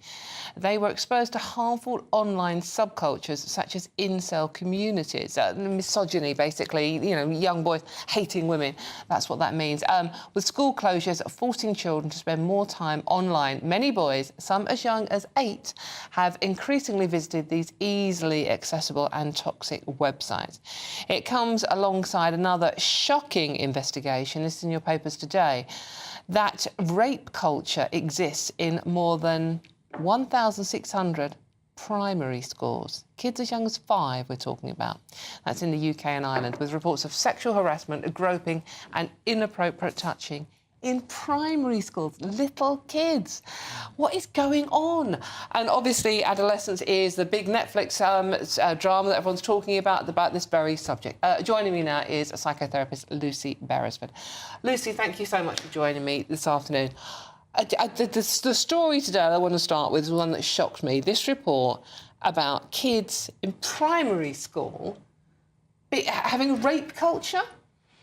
What is going on? If you're at primary school now, then when you would have been expected to go to kindergarten or nursery school, you were suffering from the lockdown for the pandemic. So you were not socialised in quite the same way. And there is a lot of research that's come out quite recently about the impact of not being socialised. You know, we don't come into this world knowing how to share and be compassionate and be respectful of boundaries. We learn how to do that, and we can't just learn that in the family. But the really worrying thing is that this is happening all the way through childhood. So it's not just the primary schools, but what we're seeing a lot now is that children around the age of 16, nearly half of boys who are age 16 think that someone like Andrew Tate is a really positive role model. Nearly half of boys, and only 1% of girls. So what we're seeing is a real shift away from what we thought were the norms, that women needed lots of support and girls need championing, and they still do. But a lot of boys are really rootless at the moment. They don't know where their role models are, and they are turning, unfortunately, to everything that happens online. And who bears the responsibility for how much screen time our children have? So is this a responsibility of government? Is it a responsibility of social media companies? Or is, and this is a $64,000 question, the responsibility of parents? There's an interesting line, no spoilers about adolescence on Netflix, but there is an interesting line where the two parents are asking each other, did we do anything wrong? And there is a moment at which she is remembering how much screen time their son had, that he was on his computer till 1 in the morning. And you ask about governments, it's very hard to imagine that we want our governments to teach us how to parent, but they could definitely do things like make it impossible to have a mobile phone if you're under the age of 16. If you're a kid, in my view, you're a child under the age of 16, you don't need a mobile phone. So there is a multidisciplinary approach that could be useful so that it's parents who get the support of government, but who also get the research that's coming from the medical fraternity and the psychiatric community in particular, that is saying online behaviour exposes young boys in particular to very harmful material. Boys are now more likely to own a smartphone than to live with their dad. Now, I find that one of the most shocking statistics I've read for a long time. Yeah. What do we do about this? Well, it's very hard to say we've got to make all dads stay at home, because nobody wants to raise children in an unhappy marriage, that actually that could be equally as harmful, if not more so. But we do have to recognise that a lot of boys do not have positive role models either in the home or even in school, because the number of school teachers who are male is declining. And this is why, again, because it's a human instinct to want to belong to a tribe and to feel valued and validated, many young men feel that they're ignored and overlooked, so they try to find the place where they feel seen and they feel that someone is relatable and giving them advice, and that's why they turn to the Andrew Tates of this world. But, I mean, to be fair to Andrew Tate, and that, you know, I mean, there's not a phrase I like to use, but what he's selling is an unapologetic vision of masculinity. What he's saying to young boys is get a grip, you're not a victim. Actually be strong, get involved in sport, go to the gym, have discipline. Yeah, but he also... Hold on a minute. On one level, that is not a bad message. But that's why he's so pernicious, because some of what he says sounds like motherhood and apple pie. It sounds really straightforward. And the rather perverse situation we've got is that we have, quite rightly, spent so much time making sure that women have a voice, that the Me Too movement was really necessary, and that actually feminism gets the amplification that it needs, that there is a whole generation of young males who don't remember the pre-Me Too movement. They don't know what women my age and your age fought for, and therefore they're turning to people like Andrew Tate and thinking, well, if you're right about some of this stuff, then everything else that you talk about might be good, and that includes misogyny and the really abusive way in which they treat women. So hold on, hold on, Matthew. We're going to come to you in a minute after we're finished talking to Lucy. You will have your time to have your say. And Adolescence, Lucy, is the huge Netflix drama. It is covering this very, very issue. Do you think it is an accurate portrayal of what is going on? I do. I mean, it is a drama, so there are certain elements of the narrative that have been, if you like, amplified to make it dramatically interesting. But at the same time, I think it's really important that we recognise the impact of having a smartphone on young brains. And if you are really struggling to find your tribe, you have something in the palm of your hand 24/7 that makes you feel like you belong. But unfortunately, there's also a lot of bullying that takes place with that as well. So we have to be incredibly mindful that the young brains, the growing childhood brains, and particularly the fluctuations that happen in brain growth during adolescence, means that they don't have good impulse control. They don't have context. They don't know how to filter this information that they're being given. And the people who do have that are the grown-ups. And that's where where the parental responsibility comes in. And that's what I thought was so interesting about adolescence. It doesn't shy away from those really difficult questions for parents, which is how much freedom are we giving our children? Many people who are parents now grew up under quite authoritarian parents, maybe parents who were influenced by World War II or what was happening in the 60s. We went the other way. We wanted to be our children's friends, and we wanted to make sure that they didn't suffer in the way that we did. But they're suffering in a different way now. Why is there this hatred of women so much? Well, you could argue that it goes back to biology, that it's a very straightforward competitive instinct that says if there are scarce supplies and resources, you want to be the strongest or the most adaptive in the species. And you're going to have strengths as a male and you're going to have strengths as a female. And in an ideal world, those two would complement each other. But historically, it has been the case that men, because they're physically stronger and they go out there into the world, have had many advantages. And now what we see is that we've tried to correct that.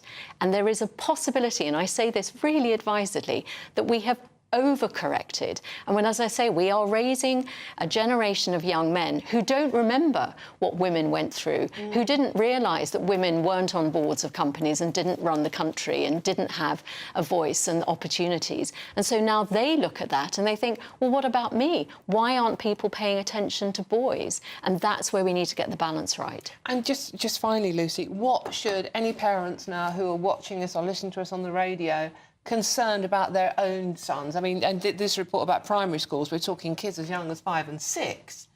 What advice would you give them? What can they do? It's really difficult, but there are movements out there to try to actually reduce the number of phones that kids have access to, but you're going to have to model that yourself. So in a way, you need to find out what they're watching. You need to be much more of a parent than a friend to actually set those boundaries, but you also need to set an example and get off your own phone as well. OK, Lucy, thank you so much for now. I'm Dawn Neeson, this is GB News, and there's loads more coming up on today's show, including I will be getting the reaction of my male panel on this story about toxic masculinity, adolescence, and what we can do about young boys who are talking about raping young girls at the age of 5. That's all after your headlines with Sam Francis.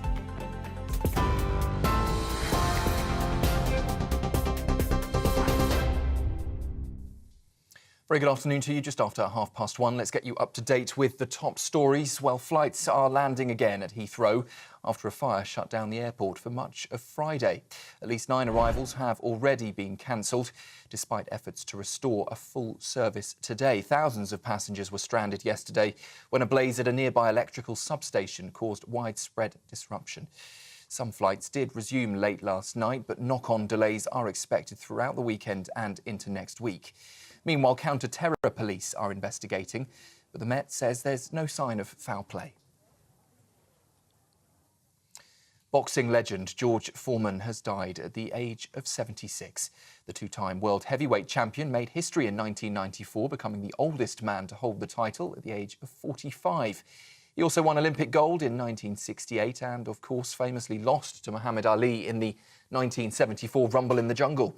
Foreman later became a preacher and made millions from his iconic lean, mean grilling machine. Tributes have been pouring in today from sport, with Mike Tyson calling him a force for good. Rachel Reeves has ruled out tax and spend policies ahead of her spring statement next week, despite soaring government borrowing. She says the country can't tax and spend its way to better living standards after February's borrowing figures hit £10.7 billion, piling pressure on Rachel Reeves to ease her self-imposed fiscal rules. But she's already slashed aid and welfare spending, with departments also ordered to review every line of their budgets. New forecasts from the OBR will frame that statement on Wednesday. And just before I hand you back to Dawn, corridor care in NHS hospitals has become the new normal and must end by the next general election. That is the call today from the Liberal Democrats at their spring conference. Health spokeswoman Helen Morgan will call for a £1.5 billion emergency fund to prepare hospitals for winter. She'll also cite a patient with sepsis who was left for 60 hours in corridors as evidence of what she's describing as a system in crisis. More than 160,000, I should say, patients waited over 12 hours for a hospital bed last winter. That's up 15% on the year before. The Lib Dems say they're offering the only real opposition on the NHS and adult social care. Those are the latest headlines. A full roundup from me in just around half an hour's time, and Dawn will be straight back after this. For the very latest GB News direct to your smartphone, sign up to News Alerts by scanning the QR code or go to gbnews.com/alerts.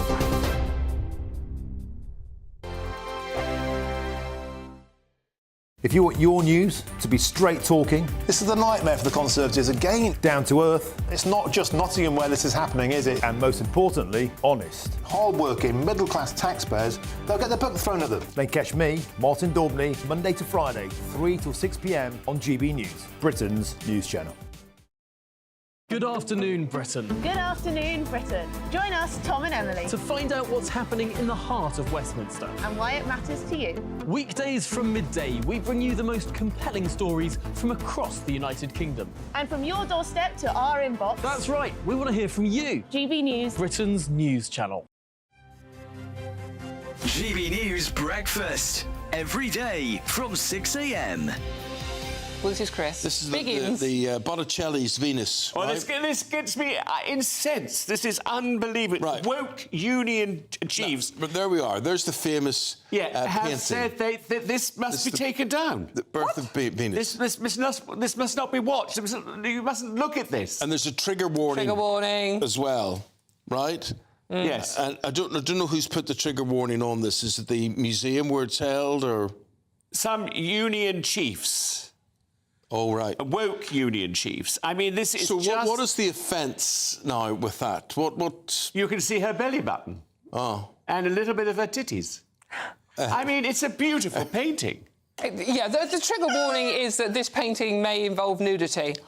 Well, it is a Botticelli, it is Venus. Yeah. I mean, it's going to involve nudity. And there are lots of wonderful paintings that involve nudity. You can't suddenly say now, in 25, you can't look at these. You'd have to shut down every art gallery in the world. Absolutely. I mean, you know, it would be ridiculous. We are living in 1984 now, aren't we? I mean, not literally the year, but the whole censorship thing.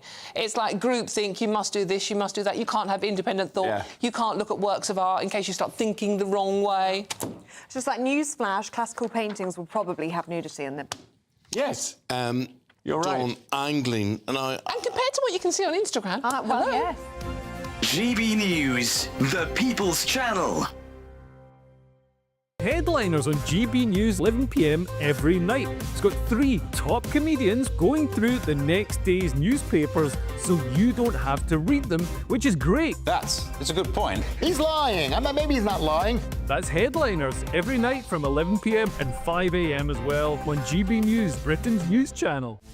This is Britain's Newsroom, where your voice matters. It's just astonishing. With expert analysis and honest opinion, we don't just keep you informed. We bring you unique perspectives you won't see anywhere else. Can't argue with any of that. When the news happens, it happens here. On Britain's Newsroom, weekdays from 9:30 a.m. Only on GB News.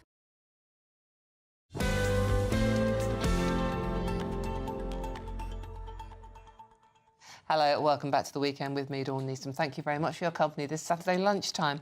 Now, let's go back to the story we were talking about just before the break. Experts are warning that young boys, some as young as 8, are increasingly becoming a threat to society following the COVID-19 lockdowns.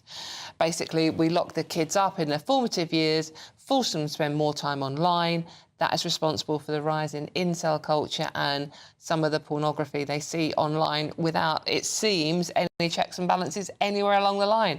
I still have political commentator Matthew Stadden and former Conservative MP Neil Parish with me, and obviously the wonderful psychotherapist Lucy Beresford to talk about this. Matthew, when Lucy was talking before the break, you were very, very keen to get in, especially when I mentioned the Andrew Tate question. Yes, and apologies for interrupting. I thought you spoke brilliantly, by the way, Lucy. What sort of triggered me was you saying, to be fair to Andrew Tate. If there's one person we don't need to be fair to, it is a man who, through social media, originally from Romania, he's now, I think, in America, isn't he? Gone back to Romania, injected unspeakable amounts of poison into the bloodstream of our young boys, adolescent boys and young men. perpetuating a totally false God image and narrative of what it is to be a man. It's unbelievably dangerous. I'm a 6'3", 16-stone man. I know what it is to be a physical being, and I reject everything that Andrew Tate is selling. He is an incredibly dangerous figure, and the source of it, as I've just said, are these mobile phones, OK? Let's not pretend that there weren't issues in bygone ages. Of course there were. But these give access to extreme pornography, to false God narratives of what it is to be a man from the likes of Andrew Tate. And we talked about parenting.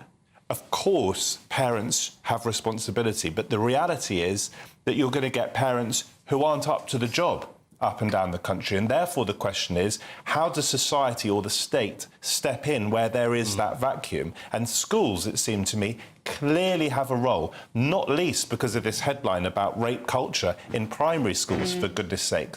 Teachers, it has to be part of their day job to make sure that young boys growing up know what it is to respect girls. I'm the father of both a very, very young boy and a newborn girl, and I'm concerned for both of them. I'm concerned because of the influences that my son might be subjected to, and I'm concerned because of the effects of that on my daughter. Neil, what do you make of it?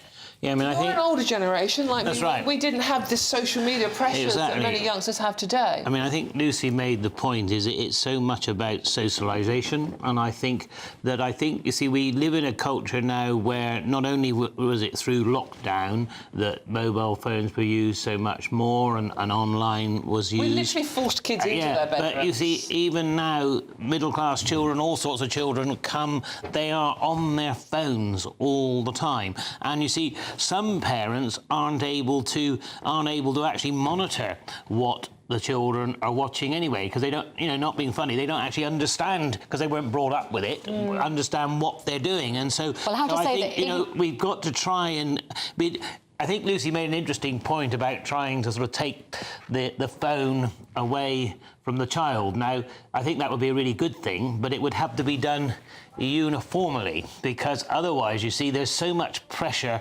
on parents and individuals once there are phones in youngsters' hands, and I think this is a huge problem. And I think, yes, I think Matthew's right, that schools need to do more, because I think, you go out and you see even young couples, instead of sort of actually talking to each other, they're texting each other or messaging other people. I don't know what they're doing, but what's happened to conversation? And I think I grew up, I went to an all-boys school, and so I was actually terrified of women, literally. I mean, I got over it, but seriously, I was, because they were different. And so I think, but if you're not going to have conversations and you're not actually going to have an interrelation with females in the class and what have you, then, you're not going to change, are you? And you're going to see this stuff and you're going to believe it. That's the problem. But how we actually take... I think it would be right to stop these phones in schools, and I think, but how much would it be happening at home? What's happening at home and what's happening with parents, or one parent or two parent or whatever, that I think is the most difficult of all, and quite difficult for government to legislate on, because you can legislate as much as you like, but it won't necessarily happen. And I think it's... I'm just so depressed by it, to be honest with you. It is very depressing. The thing you've got, young children doing all sorts. I can't believe it, to be honest with you. Well, this report from Everyone's Invited charity today about rape culture in primary schools. One of the girls who was interviewed, who gave a testimony to this survey, she said, when I was 10, a boy said they would pay another boy £20 to rape me. I didn't even know what rape meant. I didn't tell anyone. One of the boys in my year told their mum, who told mine. I went in for a meeting with the head teacher. She told me, as women, we have to accept what men say to us. But these are 10-year-olds. Well, that's shocking. Because, and actually that's how life used to be. We had to just accept that men took all the jobs and men did this and men did that. And the women, the kind of feminism movement really changed that. And we have now swung the other way. But the key thing is that there are things you can do. I disagree that actually it's difficult for parents to know what's going on in their children's bedrooms. Find out. You're the parent. You're the one that should be able to walk in and say, what are you looking at on that computer? And the idea that parents are not computer literate is just not good enough for me. You're not born knowing how to change a nappy. Similarly, you're not born knowing how online works. But educate yourself, because this is how we're raising our children. If you're derelict in that, then everybody suffers. And this is why I get. This is why I go that sense that I was talking about before, whereby anybody my age will know that, you know, you look at Margaret Thatcher and you think, my God, that is a moment in time where people said to each other, I could actually run the country as a woman. It changed the conversation, irrespective of what you thought about her politics. And then a couple of decades later, we had the Me Too movement, all of which were unbelievably essential. Initiatives like the 30% Club, trying to get more and more women on boards. That's brilliant.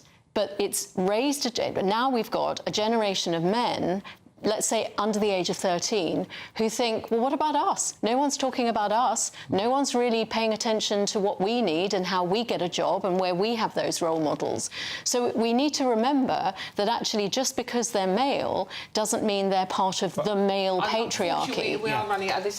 We could talk about this the rest of the show. Unfortunately, we are running out of time. So, Lucy, thank you very much. That's psychotherapist Lucy Beresford there.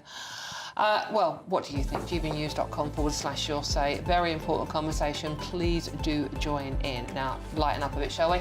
If you are in search of some winter sun, here is a forecast for some of those top European holiday destinations. I forecast a perfect holiday in the sun. Weather looking good then? For sure, and no worries about our travel insurance. All Clear Travel Insurance sponsors GB News Travel Destinations forecast. After a chilly week, things are turning warmer for Cyprus. We've seen some very heavy rain this week in Spain, but finally turning drier. Still a cold breeze coming down from the north, though, bringing a chill to the Canaries, and still quite a few heavy showers across southern Spain and for Catalonia and the Balearics too on Sunday. But it does look as if it will be turning drier. Some heavy showers for Croatia, plenty of fine and sunny weather over the Greek islands. It'll be warming up here too and turning much drier in Barcelona next week. All Clear Travel Insurance sponsors GB News Travel Destinations forecast. Good morning, welcome to your latest GB News weather from the Met Office. After a very dry and sunny much of March, it's a bit of a change over this weekend with some rain and some thundery showers on the way. Low pressure very much in charge of our weather as we head through the rest of the weekend. Weather fronts out towards the north and west of the UK, bringing some quite persistent outbreaks of rain across parts of Northern Ireland and Scotland through the rest of this afternoon. A little bit drier across further south across much of England and Wales, but where we do see that sunshine, we are likely to see some showers bubbling up, particularly across Midlands, parts of central England, and those showers could be quite heavy and perhaps thundery. Where we do see that sunshine, though, it will still be feeling pleasant. Temperatures well above average for the time of year, 16, 17, perhaps 18 degrees in the south, but not quite as mild further north.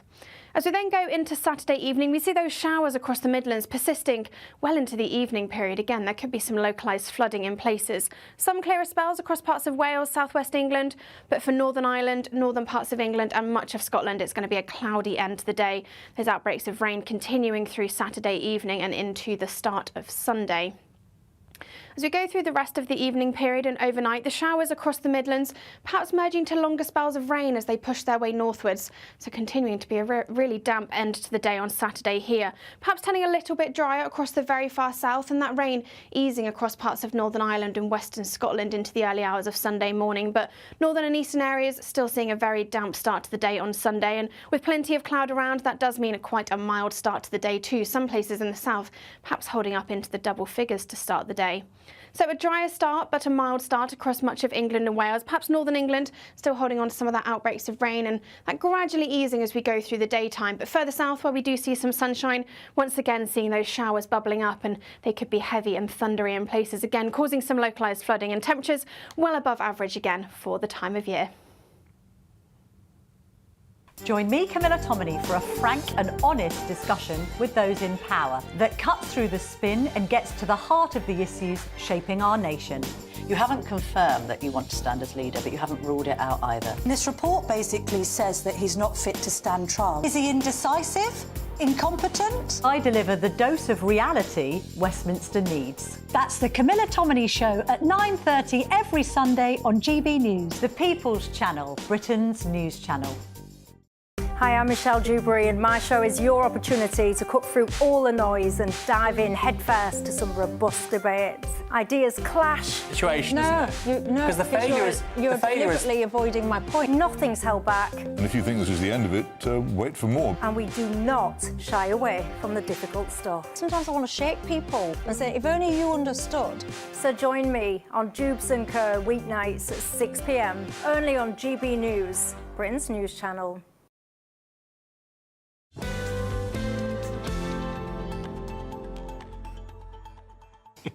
Hello, welcome back to You're the old weekend now. with me, Dawn Neeson. Now, boxing legend George Foreman has died aged 76.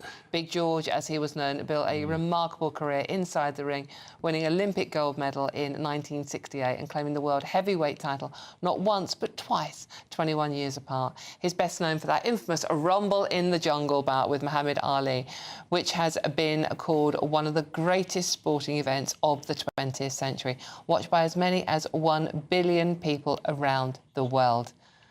OK, now, now joining me now is boxing promoter Kelly Maloney. Kelly, thank you so much for joining us. Tell me your thoughts about some of the stories. Did you ever meet George Foreman? Some of your memories of him. Yeah, I had the privilege of meeting George quite a lot because he was a commentator for HBO, so he was always there when Lennox fought. And at one stage, it was sort of mooted that Foreman might have to, and Lennox might meet in the ring, but it was a fight Lennox never wanted because it was a no-win situation because George was the darling of the American people and loved by everybody. And, you know, if Lennox had beat him, Lennox had beaten an old man. If Lennox had lost, he'd lost to an old man. And we were at ringside the night he was fighting Tommy Morrison for a version of the WBO world title. And thankfully, Tommy Morrison won on a unanimous decision, on a split decision. So the fight between Foreman and Lennox just disappeared, thank heavens. But you know, he was a really nice guy, a very humble man. And then to think, his next fight, he went in with Michael Moorer, who was 20 years younger than him, knocked out Michael Moorer and became the IBF and WBA world champion 20 years apart. And the oldest heavyweight champion in the world and the second oldest ever world champion after Bernard Hopkins. Yeah, that at the age of 45, wasn't he? So, I mean, the Yes. Rumble in the Jungle, even if you're not, you're not interested in boxing, everybody has heard of this fight. It's almost the iconic era of boxing. Do you think we'll ever see the like of George Foreman again? No, I think he's a real legend. You know, he is voted the 9th hardest puncher in boxing history. And he's just a legend. I mean, I don't think there's anyone to compare to him. You know, 81 fights, over 68 knockouts, if I'm not mistaken, only 5 losses, 2 great fights with... everyone talks about the Rumble in the Jungle, but everyone forgets the 2 great fights he had with Joe Frazier when he won his first title, and then the rematch that went 5 rounds. You know, George was one of the most feared men in the boxing ring, but outside the boxing ring, he was so humble and so polite. 2 different characters, Jekyll and Hyde is how I would describe his boxing personality and his personality outside the ring. Kelly, thank you so much for joining us. That's boxing promoter Kelly Maloney joining us there on the late, great George Foreman. I'm Dawn Neeson. This is GB News. There's loads more coming up on today's show. We'll be talking to David Hay. But first, let's have a look at the weather with Ellie.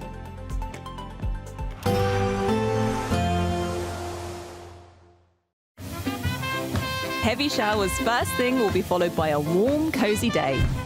Boxed boilers, sponsors of weather on GB News. Good afternoon. Welcome to your latest GB News weather from the Met Office. Staying quite unsettled as we head through the rest of the weekend, with plenty of rain and showers on the cards for many of us, but temperatures still well above average for the time of year. We've got low pressure very much in charge of our weather, with weather fronts out towards the north and the west, bringing some outbreaks of rain continuing across parts of Northern Ireland and particularly across parts of Scotland too. We've had plenty of showers today across the Midlands, central parts of England, these merging to longer spells of rain as they push their way northwards through Saturday evening. It will gradually start to turn a little drier though across parts of Northern Ireland and Western Scotland as that weather front pushes its way north and eastwards into the early hours of Sunday. But with plenty of cloud around, that does mean a mild start to the day on Sunday, perhaps even in the double figures to start across the very far south. It will be a little bit of a drier start across the very far south of England and Wales through Sunday morning, but further north, a lot of cloud around, and that does mean continuing to see outbreaks of rain, particularly across the eastern parts of Scotland, maybe even the odd flake of sleet and snow over the hills. For Western Scotland in particular and western parts of Northern Ireland, perhaps turning a little bit drier, maybe even some brightness through the first part of the morning, and outbreaks of showery rain across parts of northern England continuing through the start of Sunday. But the southern half of England, and particularly across parts of South Wales, seeing some sunshine. But where we do see that sunshine through the morning, that will lead to some showers bubbling up as we go through Sunday afternoon, mainly across eastern parts of England. These could be heavy and perhaps thundery in places, so we could see some localised flooding. And the rain across the north does gradually start to ease through the afternoon, but remaining rather quite cloudy here. Temperatures still well above average for the time of year, 17, 18, perhaps 19 degrees in the south, depending how much cloud we see, and even in the north, those temperatures well above average. Showers across the south and the east will gradually start to ease and push their way southwards as we go through Sunday evening and into the start of Monday. And there'll be a few clear spells across the northwest too, and that's because high pressure is starting to develop. So plenty of dry weather on the cards as we go into next week, and temperatures still remaining a little above average. There will be a light breeze in the morning, leading to a warm front. Boxed heat pumps, sponsors of weather on GB News. You could have £17,777 in tax-free cash to play with this spring. Cash to spend on anything you like. And if that wasn't enough, we're also going to give you not one, but two sought-after designer watches and the latest Mulberry handbag. How would winning that sound? For another chance to win the lot, text cash to 63232. One entry costs £2 plus one standard network rate message, or text bonus to 63232. 5 entries cost £5 plus one standard network rate message. Go to gbnews.com/win. Entries start from just £2. Call 0903 681 3232. Calls cost £2 plus your network access charge, or post your name and number to GB12 PO Box 8690 Derby DE1 9TT. UK only. Entrants must be 18 or over. Lines close at 6 p.m. on the 4th of April. Please check the closing time if listening or watching on demand. Good luck. In the GB newsroom, we bring you the news as it happens. With our team of dedicated journalists across the UK, we're ready to keep you up to date with what's happening every half an hour, every single day. Bulletins here on GB News, the People's Channel, Britain's news channel. The royal family is an enduring symbol of tradition, unity and pride for Britain. At GB News, we celebrate what makes this country great. In our new royal newsletter series, you can join me, Cameron Walker, for Inside the Palace, an exclusive look every week that takes you beyond the gates and brings you the very latest from those at the heart of the monarchy. Never miss a royal moment again. Sign up now. Go to gbnews.com/royal newsletter and get the latest straight to your inbox. If you want your news to be straight talking, this is a nightmare for the Conservatives again. Down to earth. It's not just Nottingham where this is happening, is it? And most importantly, honest. Hard-working, middle-class taxpayers, they'll get their book thrown at them. Then catch me, Martin Daubney, Monday to Friday, 3 till 6 p.m. on GB News, Britain's news channel. It's Patrick Christie's Tonight, and here we do things differently. It's explaining the absolute madness of this, doesn't it? It's explosive. I mean, this is very good. It's lively. 850. Your government sat there, Sean, and it did nothing. It's controversial. And the Middle East has been in turmoil since before I was born. It's everything you need to kickstart your evening. Everyone's had their Weetabix tonight. I love to see it. That's Patrick Christie's Tonight, weeknights from 9 p.m. Only on GB News, the People's Channel, Britain's news channel. We're proud to be GB News, the People's Channel, and as you know, we always love to hear your views. Now, there's a new way of getting in touch with us at gbnews.com/yoursay. By commenting, you can be part of a live conversation and join our GB News community. You can even talk to me, Bev Turner, or any of the members of the GB News family.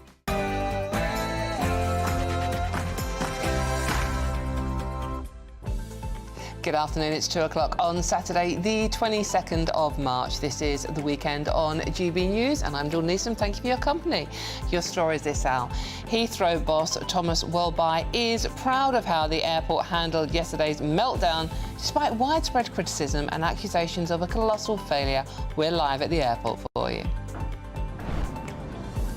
Flights have been coming in and out of Heathrow all day as the airport looks to get back to normal.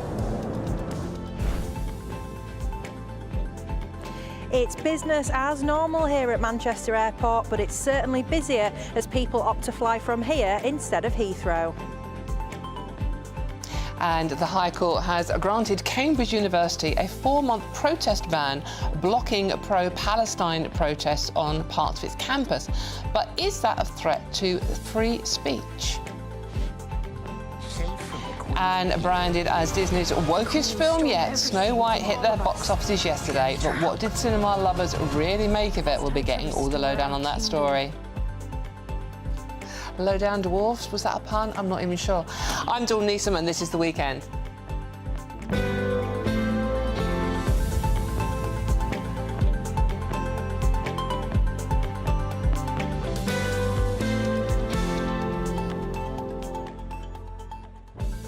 I'm pretty sure I've just upset somebody, but gbnews.com/yoursay if you are upset.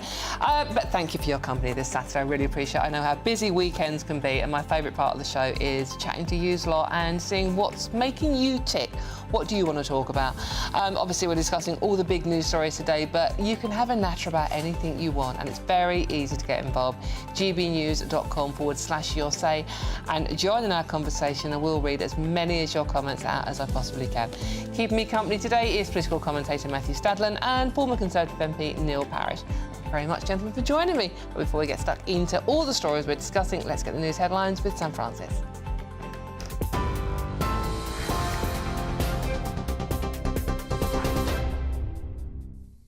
Very good afternoon to you from the newsroom at 2 minutes past 2. The top story, well, Heathrow Airport is back to full operations after a massive power outage shut it down for hours. A blaze at an off-site substation knocked out electricity on Thursday night, forcing mass cancellations and delays. Some flights resumed on Friday evening, and now there are extra slots added today to help more than 10,000 passengers get moving. Officials say the fire, though, isn't being treated as suspicious, and investigators are now focused on electrical equipment. Heathrow's CEO has apologised, calling it one of the airport's biggest ever disruptions. Boxing legend George Foreman has sadly died at the age of 76. The two-time world heavyweight champion made history in 1994, becoming the oldest man to hold the title at the age of 45. He also won Olympic gold in 1968 and famously lost to Muhammad Ali in the Rumble in the Jungle in 1974. Foreman later became a preacher and made millions from his iconic lean, mean grilling machine. And tributes have been pouring in today from across the sporting world, with Mike Tyson calling him a force for good. Rachel Reeves has ruled out tax and spend policies ahead of her spring statement next week, despite soaring government borrowing. She says the country can't tax and spend its way to better living standards or public services. February's borrowing figure hit £10.7 billion, far above government forecasts, and piling more pressure on the Chancellor to ease her self-imposed fiscal rules. But she's already slashed aid and welfare spending, with departments ordered to review every line of their budgets.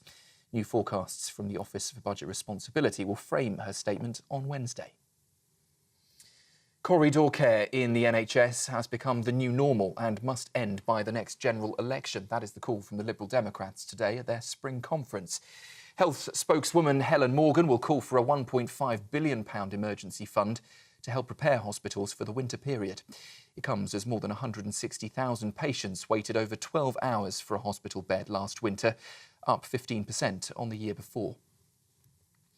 Well, speaking earlier to reporters, the Lib Dem leader, Sir Ed Davey, said the party is the only one offering the real opposition on the NHS and adult social care.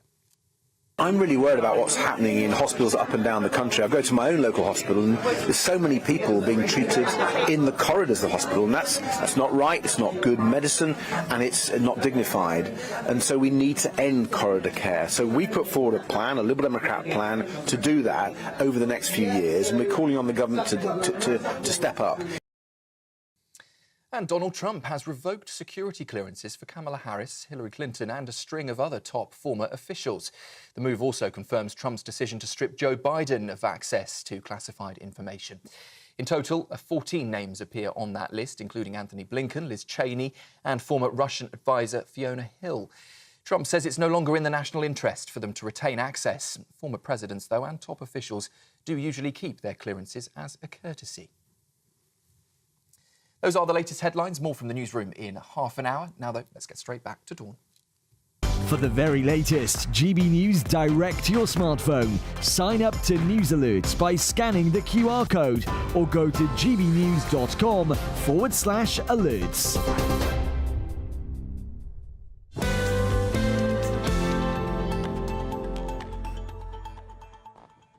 Thank you very much, Sam. Right, let's get straight into today's stories. Our last hour together, and we have a packed show for you, so we're not wasting time. Now, Heathrow Airport has been accused of a colossal failure after it was shut down yesterday following a fire at a local electrical substation. Flights have now resumed, but with over 1,000 flights cancelled and 200,000 people impacted, delays are expected for days. So let's go straight away live to Steve Bennett, who is at Heathrow for us, and follow it up by Anna Riley, who is at Manchester Airport. Steve, you first. How's it looking at Heathrow today?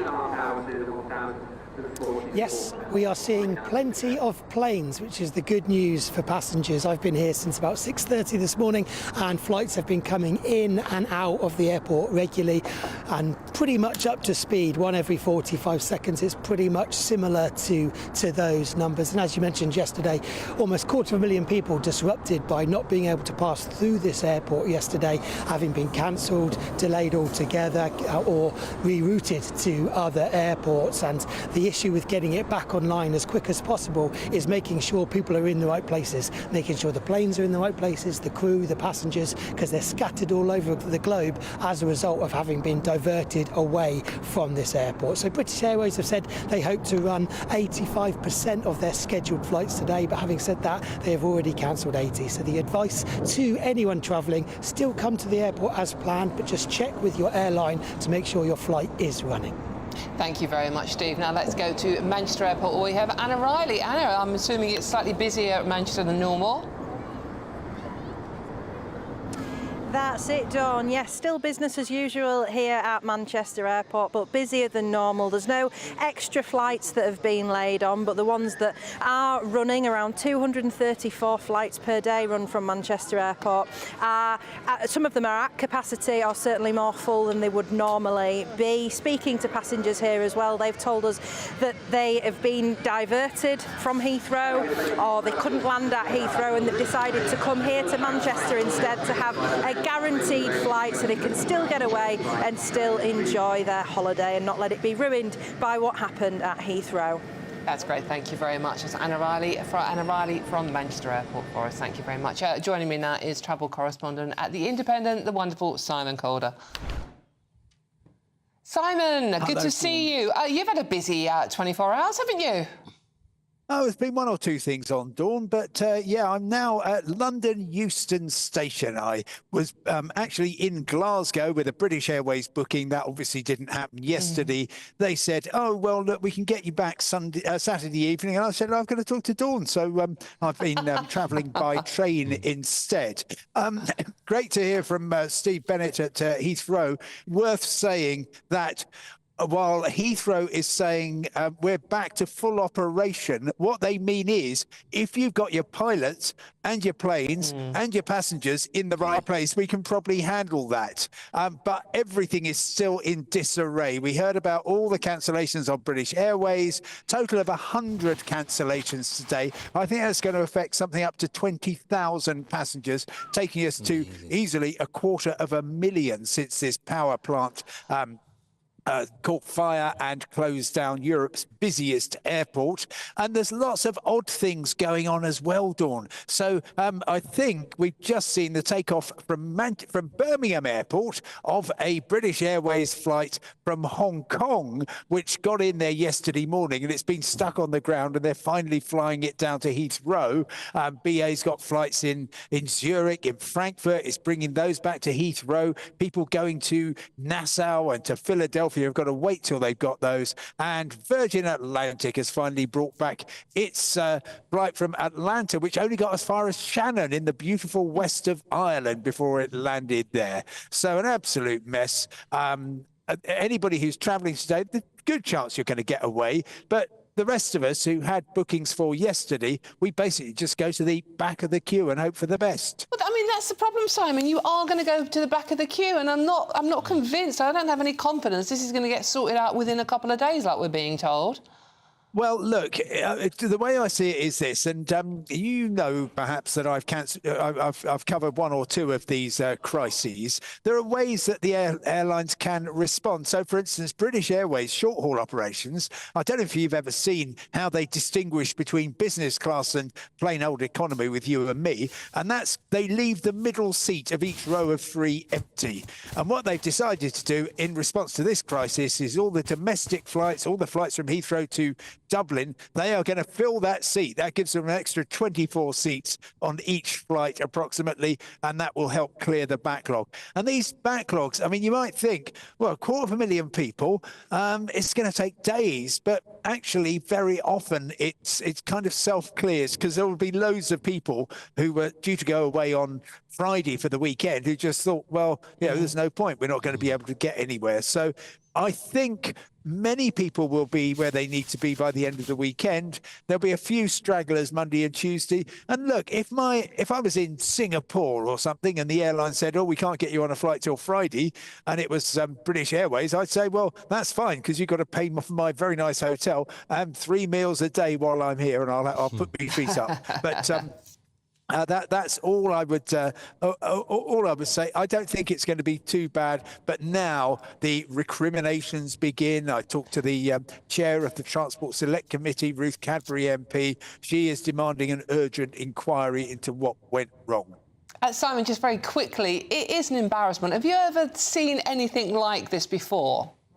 No, but actually that question was put to me this morning by Thomas Wolby, the boss of Heathrow, when I said, yeah, how can you have a single point of failure? And he said, how many times have a fire in a substation closed down an airport? Yeah, we were dealt a really bad hand, and that's what we've got. But I'm afraid after the NATS collapse, if you remember that, air traffic control, August bank holiday 2023, who could forget that? And this episode, you know, you can understand people thinking, what are those Brits doing? They can't run a whelk stall, let alone an airport. Although, actually, I don't know if foreign people know what running a whelk stall is, if you see what I mean. It's a great comparison, though, as always. Thank you for so much, Simon Corder. That's a travel correspondent at The Independent. Thank you so much, Simon. The voice of common sense on all of this. And he does cycle everywhere, by the way, which I think always amuses me for a travel correspondent. Now, a spokesperson from Heathrow Airport has told GB News we can confirm that Heathrow is open and fully operational today. Teams across the airport continue to do everything they can to support passengers impacted by yesterday's outage and off-airport power substation. We have hundreds of additional colleagues on hand in our terminals, and we have added flights to today's schedule to facilitate an extra 10,000 passengers travelling through the airport. Well, there you go. Good luck out there. Let me know if you are struggling at gbnews.com/your say. Now, boxing legend George Foreman has died aged 76. Big George, as he was known, but a remarkable career inside the ring, winning Olympic gold in 1968 and claiming the world heavyweight title not once but twice, 21 years apart. He's best known for that famous Rumble in the Jungle bout with Muhammad Ali, which has been called one of the greatest sporting events of the 20th century, watched by as many as 1 billion people around the world. Joining me now is former WA heavyweight champion David Haye.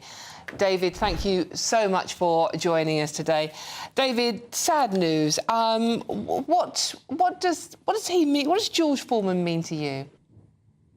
He's a living legend. He was a living legend. So obviously today, when the sad news came in, and you know, he he embodied, the fact that, he lost in a high-profile fight against Muhammad Ali, and 20 years later, he then goes on and does the unthinkable and beats a 26-year-old Michael Moorer, when he was a massive, massive underdog, proving, his greatness. And I've always been a massive fan. I loved his early part of his career when he fought Joe Frazier and Ken Norton and knocked those amazing fighters out who had beaten Muhammad Ali. And then obviously the big one in Zaire, Africa, with Muhammad Ali, the Rumble in the Jungle. He loses that fight, and he went at that fight as like a maniac. He had so much to prove. He really wanted to get out there and knock Muhammad Ali out. Muhammad Ali, did the famous rope-a-dope. This is him up against the ropes, allowing George Foreman to use up all of his energy. And he unfortunately lost that big fight. But, he went away from the ring for about 10 years, had a bit of a 10-year hiatus where he sort of became a minister. He had about 10 kids. And, he'll go down as one of the greatest ever fighters. What he's been through. I remember a fight with a guy called Ron Lyles where he got knocked down twice. He had so much heart getting back up and winning those fights. And I knew him in the second part of his career when he was the big, lovable Uncle George Foreman, with a grill, when he had the George Foreman grill. Everybody knew him. Everyone loved him. Great personality. I was fortunate enough to meet him on several occasions. Always had lovely, kind words. And, he'll be dearly missed. How much of an inspiration was he to young boxers coming up? Because he dragged himself up by the bootstraps, didn't he? I mean, he came from a very, very poor background, was involved in a life of crime. Boxing literally saved him from that to go on to this amazing career. How much of an inspiration is he?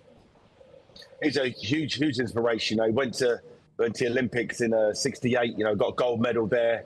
5 years later, he's the heavyweight champion of the world, knocking out Joe Frazier. So it shows if you put your heart and mind and focus into one thing, you can achieve great stuff. And as you said, he comes from very humble beginnings, and he was just his sheer will and desire to conquer his opponents that made him the force that he was. And then obviously, he lost a big one against Ali, but he then rebuilt slowly but surely, came back, and then the new version of the Mark II George Foreman came back, and he had so many magical, amazing nights.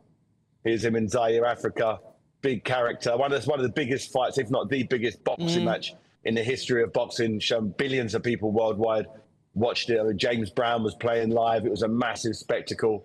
He was the man. He was the undefeated young man going over there to conquer, the famous Muhammad Ali.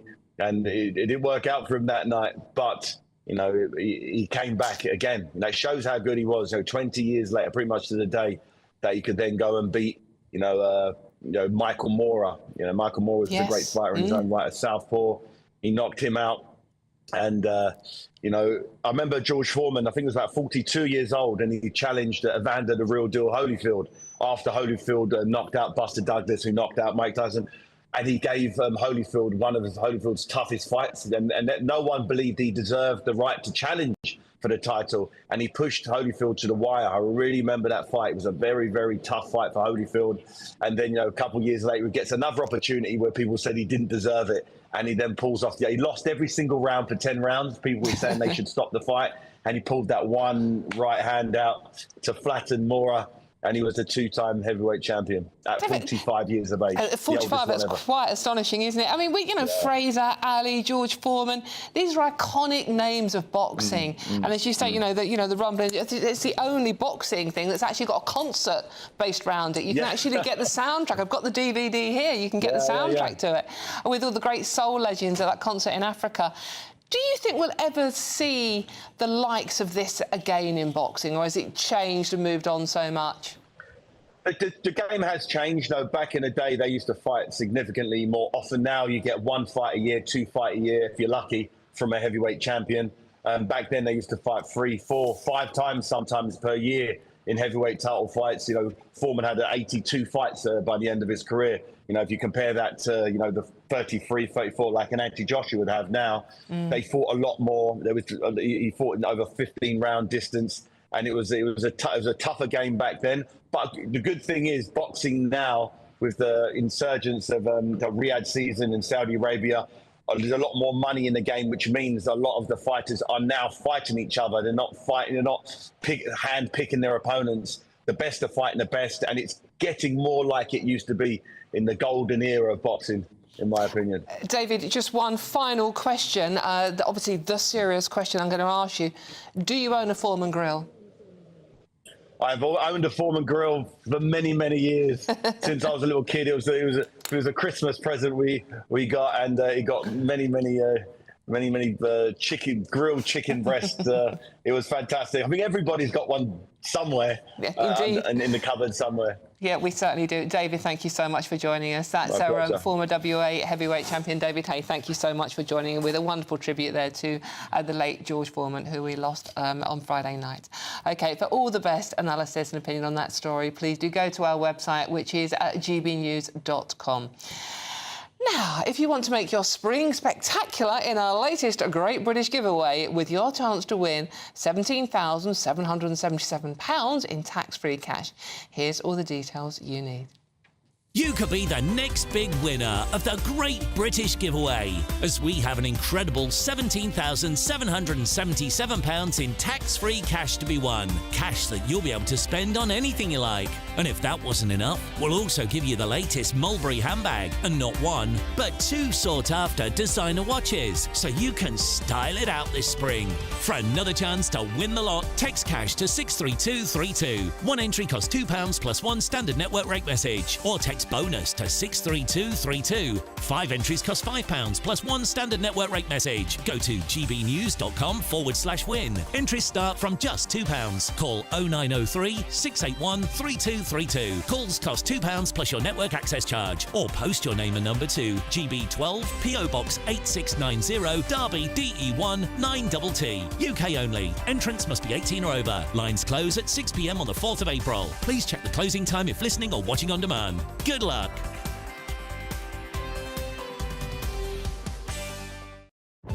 Good luck indeed. And if you're wondering why it's all sevens, I think it's something to do with 7 being a lucky number. Don't know, just guessing, but in any case, good luck.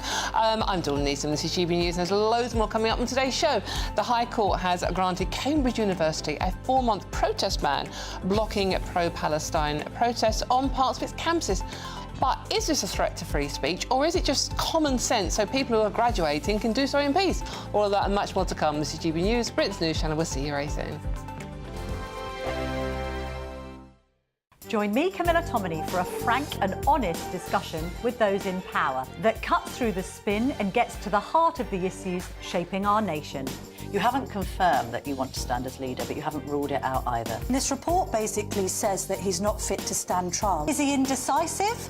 Incompetent? I deliver the dose of reality Westminster needs. That's the Camilla Tominey Show at 9:30 every Sunday on GB News, the People's Channel, Britain's news channel. GB News Breakfast, every day from 6 a.m. See, you, Anne, are much more sophisticated than what I am. Oh, yeah? So you do like these sort of Fashion Week things? Are you into all that? What, you mean like London Fashion Week? Yeah. Do you like that sort of thing? I used to. I find it all a bit of a bore now. But, I mean, I used to love going along to London Fashion Week. Yeah, because actually sitting there and watching them all on the catwalk, I mean, is quite exciting. You see, it's just I've seen this in the papers this morning. Oh. And this Paris Fashion Week at the moment, and this designer, Hodakova, who's Swedish. Oh, apparently. know her well. So there's her latest design. It's a lady wearing a cello. Yes, she's wearing a cello, and there's someone else wearing a violin as a hat. Now, the violin... Oh, there you go. Well, actually, the violin is ridiculous because it's so big. But the cello... But why is a lady wearing a cello? I mean, it looks stupid. It's a second-hand cello. Well, so she hasn't designed... What has she designed? Well, she put some Legos in it. Can't be very comfortable. I mean, how do you sit down in a cello? And there's no armholes. No. Honest, so you can't scratch your nose. That's how you get a headline, isn't it? But it's not fashion.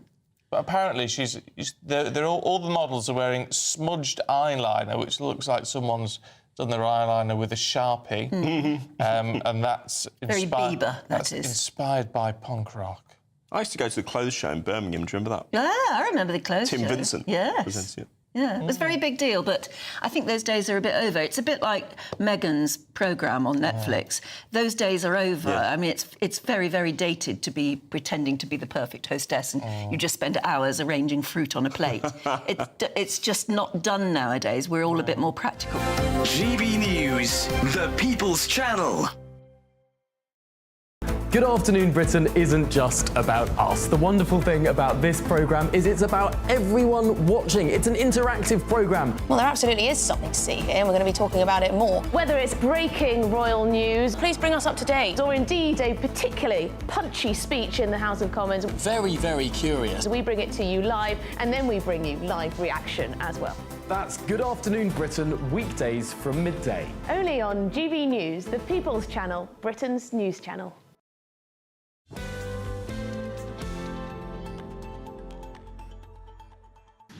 Hello, welcome back to the weekend with me, Dawn Neeson. Thank you for your company this Saturday afternoon. Now, the University of Cambridge has been granted a High Court order blocking Palestinian protests on parts of its campus until the end of July, you know, after everyone's had their graduation ceremonies.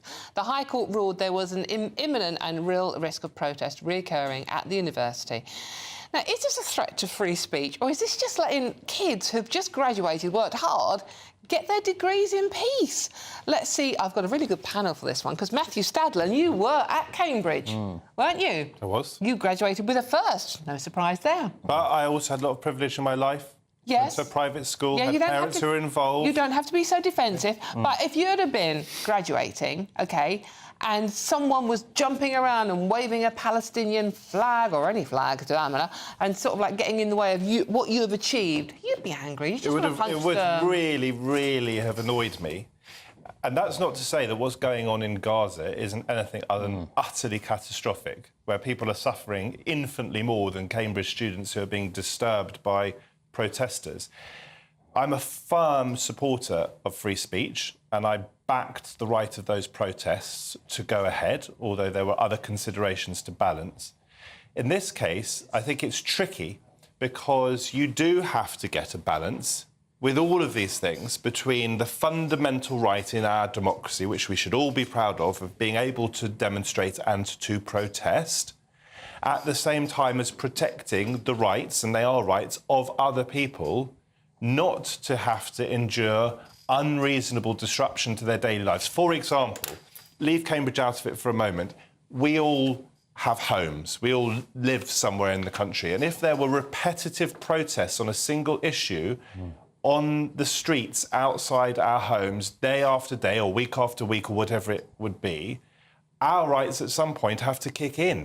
That we have a reasonable right to live our lives free from that sort of thing.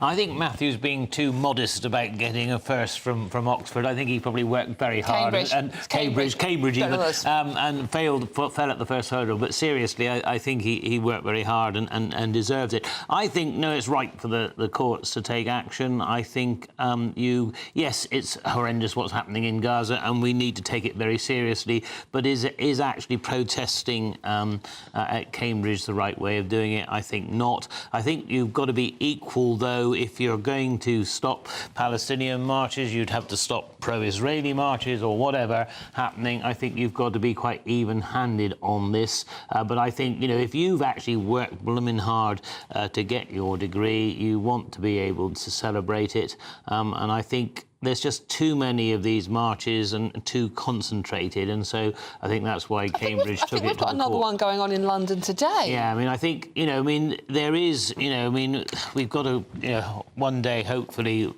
Israel will stop attacking Gaza. I'm a pro-Israeli, but, you know, there has got to be an end to this. But I don't think the marches at Cambridge are the way to stop it. I think probably we need to put more pressure on President Trump. I don't know. I think it's about proportionality. Yeah. Okay. I'm not for a second saying that students shouldn't be able to demonstrate at certain points over Palestine or whatever it is that they might want to demonstrate about. But when it becomes so repetitive that it infringes the daily lives of other people who are quite reasonably going about their business, that's when it becomes a problem. And it is thorny But there has to be a line drawn somewhere. And the fact that it's not a perfect science of exactly where to draw the line doesn't mean that you don't have a jolly good stab at it. Yeah, I think you need to be, like I said, it needs to be proportionate, and this is not. And I think that's where probably Matthew and I agree on this one. It doesn't seem fair on the youngsters who are getting their degrees. Many, unlike Matthew, obviously was so privileged, didn't have to work hard at all, Matthew. But I did work hard. He did work hard. Joking, Matthew. Yeah, that's right. Yeah, exactly.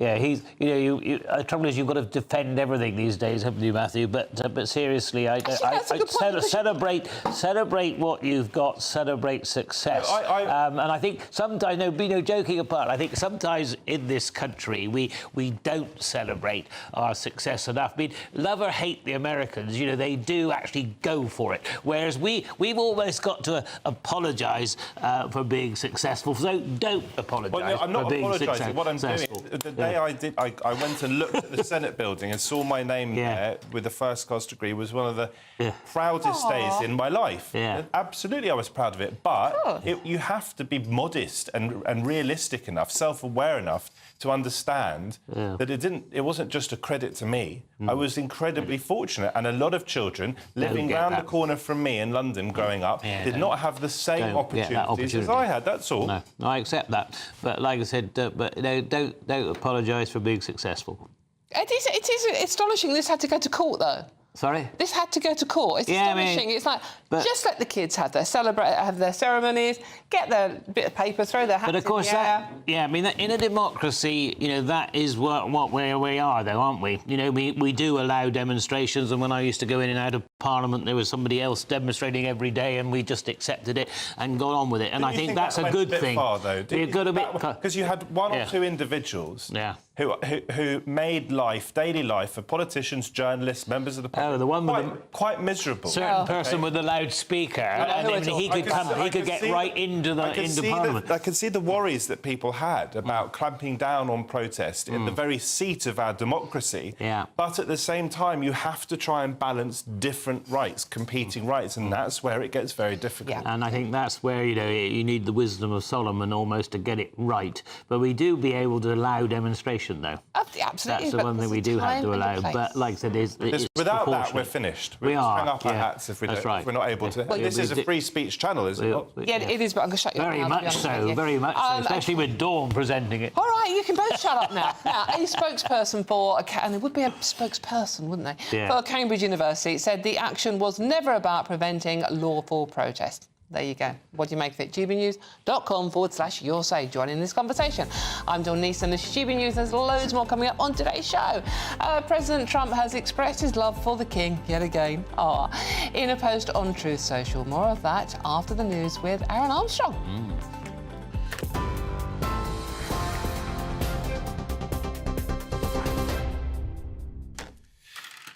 Hi there, good afternoon to you. It's Aaron Armstrong here at 32 minutes past 2. Our top stories. Flights are landing again at Heathrow after a fire shut down the airport for much of Friday. At least 9 arrivals have been cancelled despite efforts to restore a full service today. Now, thousands of passengers stranded yesterday. As a result of that blaze at a nearby substation, it caused widespread disruption. There were some takeoffs late on Friday. Knock-on delays, though, expected throughout the weekend, with some airlines warning it could go into next week. Counter-terror police have been investigating it. The Met says no signs of foul play. The boxing legend George Foreman has died at the age of 76.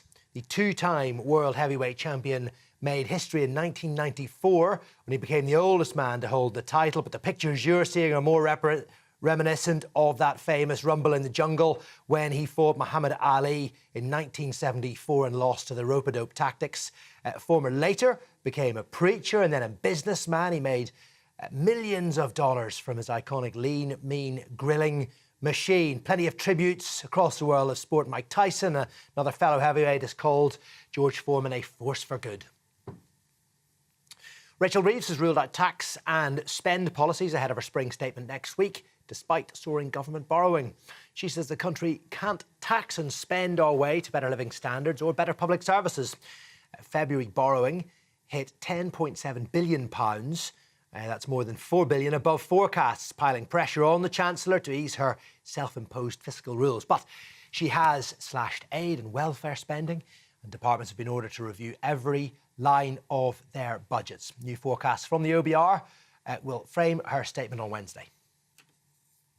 Corridor care in NHS hospitals has become the new normal and must end by the next general election. That is the call from the Liberal Democrats at their spring conference.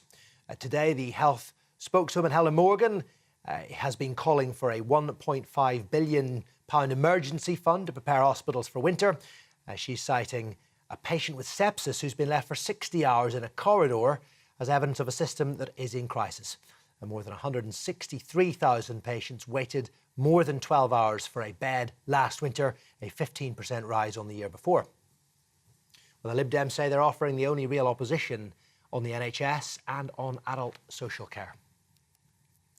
Donald Trump has revoked security clearances for Kamala Harris, Hillary Clinton and a string of other top former officials. The move also confirmed Donald Trump's decision to strip Joe Biden and any other member of the Biden family from access to classified documents. Now, a total of 14 names appear on the list, including the former Secretary of State Antony Blinken, along with Liz Cheney and former Russia advisor Fiona Hill. Trump says it's no longer in the national interest for them to have those security clearance access, while former presidents and top officials usually do keep them as a courtesy. That's it for the moment. I'll be back with more just after 3 o'clock. For the very latest GB News direct to your smartphone, sign up to News Alerts by scanning the QR code or go to gbnews.com/alerts.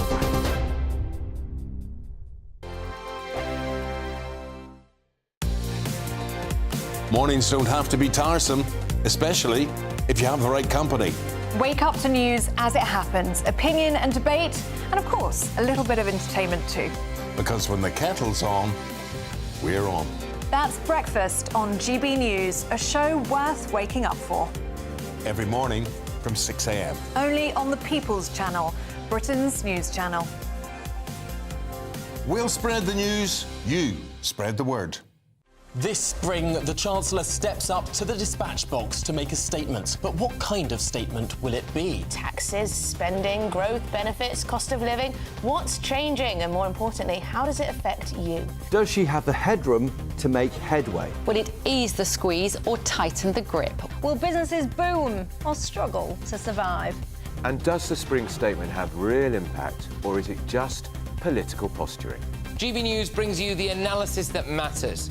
Just what it means for your money, your home, your future. The Spring Statement 2025, Wednesday on GB News. Hello everyone, Patrick Christie's here with an exclusive opportunity just for you, our incredible GB News viewers. We're giving you the opportunity to win a VIP studio tour right here at GB News HQ. Plus, you'll also get to meet yours truly. It's easy to enter. Just head to gbnews.com/community competition and follow the easy steps. Don't miss out. Enter now, and I'll see you soon at GB News. Full T's and C's apply. Join me, Camilla Tominey, for a frank and honest discussion with those in power that cuts through the spin and gets to the heart of the issues shaping our nation. You haven't confirmed that you want to stand as leader, but you haven't ruled it out either. This report basically says that he's not fit to stand trial. Is he indecisive? Incompetent? I deliver the dose of reality Westminster needs. That's the Camilla Tominey Show at 9:30 every Sunday on GB News, the People's Channel, Britain's news channel. This is Britain's Newsroom, where your voice matters. It's just astonishing. With expert analysis and honest opinion, we don't just keep you informed. We bring you unique perspectives you won't see anywhere else. Can't argue with any of that. When the news happens, it happens here. On Britain's Newsroom, weekdays from 9:30 a.m. Only on GB News. Hi, I'm Michelle Dewberry, and my show is your opportunity to cut through all the noise and dive in headfirst to some robust debates. Ideas clash. Situation, isn't it? No, Because the failure is... You're the failure deliberately avoiding my point. Nothing's held back. And if you think this is the end of it, wait for more. And we do not shy away from the difficult stuff. Sometimes I want to shake people and say, if only you understood. So join me on Jubes & Co weeknights at 6 p.m, only on GB News, Britain's news channel.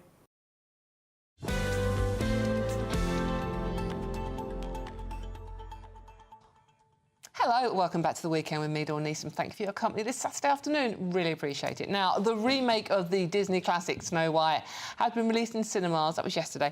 And verdicts are in. After heavy scrutiny in the build-up to the release, the film has been branded as Disney's one of wokest films and panned by many critics. However, youngsters seem to be enjoying it. So joining me now is showbiz reporter Stephanie Tecci. Stephanie! Yes! Wokest film ever, Snow White. Snow Woke. Dawn, have you seen it? I saw it last night. It's such a shame that it's been plagued by an avalanche of controversy because it's actually a really good film. Oh, is it? I had my guns ready for it, and then as soon as I got into it, I thought they've done the film justice. Obviously, this film was going to be nothing like how it was in 1937. This is a live action remake, and unfortunately what's happened, all the controversy, all the kind of wokeness that has been slated in the bad PR for the film has taken effect onto the film, and actually when you watch it, it's quite good. Rachel Zegler, she has an amazing voice, she does Snow White justice, and I think young people will enjoy it because they're none the wiser of how the animated film was. That's the only problem. You know, Rachel was quite honest when she said, look, it's not going to be like how it was in 1937. She very much takes on a heroine kind of role of Snow White. There is no Prince Charming. I was not happy about that. So, come on, we want a bit of Prince Charming, but they still managed to work it in a right way. She still has to be saved by a kiss by true love. Right, OK, but it's not Prince Charming. No, it's not Prince Charming.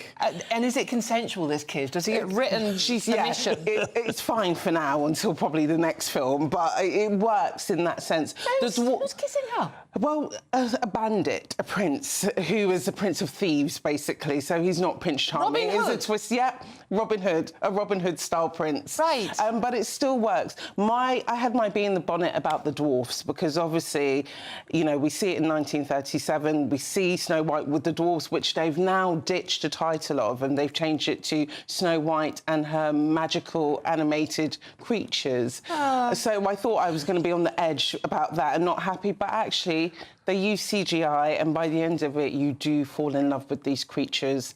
So I don't know if it would have worked actually having real-life dwarfs playing those roles. Doing real-life short actors out of work, though, isn't it? It is, but I think as well I can see the beauty of why they've used CGI as well. I think you won't, when you're watching it, you're not going to feel like, oh, this should have been played by dwarfs. I understand the plight of them and how this is a film that maybe should have gone to them, but actually I can see how Disney have actually done it justice with CGI as well. Right, OK. Yep. And Gal Gadot. Perfect. She's beautiful. Perfect. This should be the ugly queen. I know, but she makes it work. She's like when Angelina Jolie was in Maleficent. Oh, God, yes. It's one of those roles where I think actually it was made for her. But, you know, behind the scenes, these two stars apparently were feuding and were at odds. Because Gal's Israeli and... Gal is, she served in the IDF before.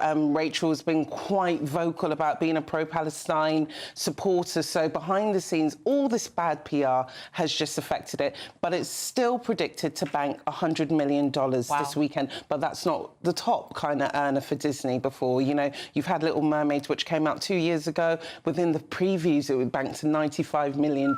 So there's big money at stake here. There really is. Talking of money... Ooh, money. Seamless link. Last night was Red Nose Comic Relief. Yeah. Funny for money, and it didn't sound that funny. It was millions and millions less than what it gets normally, Dawn. I think, you know, viewers have seemed to have fallen out of love with Comic Relief. I think they do try too hard to push the barriers in terms of trying to recreate comedy sketches, but this year, I don't know what it is. I don't know if it's the public's purse strings are more tighter than it is the normal, but is Comic Relief now on its way out? And I think, sadly, maybe it is. Well, it was celebrating its 40th birthday. Yeah. 40 years. Yeah, and I thought it really would have done well, even getting Davina McCall talking about her brain tumour battle at the moment. All this stuff. There was a lot of moments which I thought were good, but again, I just think 40 years now, maybe is it time to give it a break for a few? Do you think it's... I think it is. I think the cause, I don't know if the cause still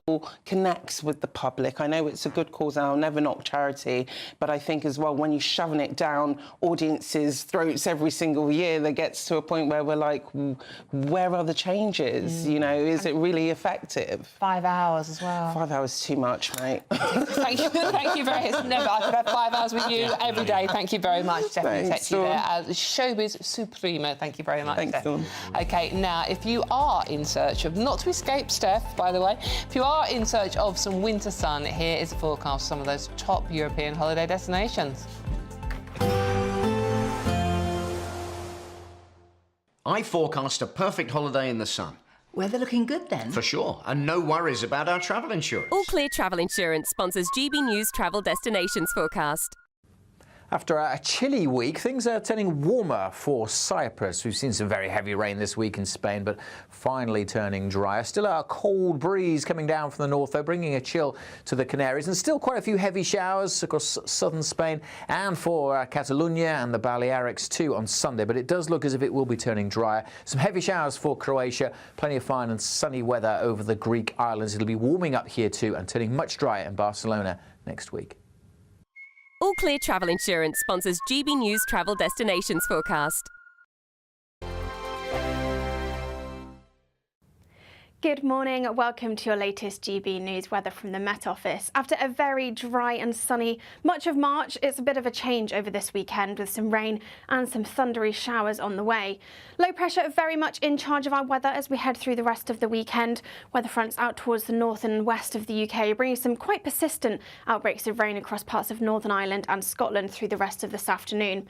A little bit drier across further south across much of England and Wales, but where we do see that sunshine, we are likely to see some showers bubbling up, particularly across Midlands, parts of central England, and those showers could be quite heavy and perhaps thundery. Where we do see that sunshine, though, it will still be feeling pleasant. Temperatures well above average for the time of year, 16, 17, perhaps 18 degrees in the south, but not quite as mild further north. As we then go into Saturday evening, we see those showers across the Midlands persisting well into the evening period. Again, there could be some localised flooding in places. Some clearer spells across parts of Wales, southwest England, but for Northern Ireland, northern parts of England and much of Scotland, it's going to be a cloudy end to the day. There's outbreaks of rain continuing through Saturday evening and into the start of Sunday. As we go through the rest of the evening period and overnight, the showers across the Midlands perhaps merging to longer spells of rain as they push their way northwards, so continuing to be a really damp end to the day on Saturday here. Perhaps turning a little bit drier across the very far south, and that rain easing across parts of Northern Ireland and western Scotland into the early hours of Sunday morning, but northern and eastern areas still seeing a very damp start to the day on Sunday, and with plenty of cloud around, that does mean quite a mild start to the day too. Some places in the south perhaps holding up into the double figures to start the day. So a drier start, but a mild start across much of England and Wales. Perhaps northern England still holding on to some of that outbreaks of rain, and that gradually easing as we go through the daytime. But further south, where we do see some sunshine, once again seeing those showers bubbling up, and they could be heavy and thundery in places, again causing some localised flooding, and temperatures well above average again for the time of year. If you want your news to be straight talking, this is a nightmare for the Conservatives again. Down to earth. It's not just Nottingham where this is happening, is it? And most importantly, honest. Hard-working, middle-class taxpayers, they'll get their book thrown at them. Then catch me, Martin Daubney, Monday to Friday, 3 till 6 p.m. on GB News, Britain's news channel. This is Britain's Newsroom, where your voice matters. It's just astonishing. With expert analysis and honest opinion, we don't just keep you informed. We bring you unique perspectives you won't see anywhere else. Can't argue with any of that. When the news happens, it happens here. On Britain's Newsroom, weekdays from 9:30 a.m. Only on GB News. I'm Christopher Hope. From pop stars to politicians, I'll interview anybody in a pub who's got a political opinion. Join me every Friday on Spotify, Apple Podcasts, YouTube or gbnews.com, or wherever you get your podcasts. This is GB News, the People's Channel.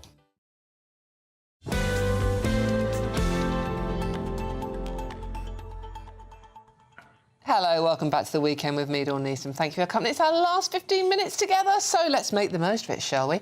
Now, the love affair continues. No, not us. This is Trump and the King. Yet again, in a post on Truth Social, the post was a response to Donald Trump's post, this is, to report the monarch is considering inviting the United States to become the next associate member of the Commonwealth. It hoped the royal family could use their soft power to reduce tensions between Canada and US.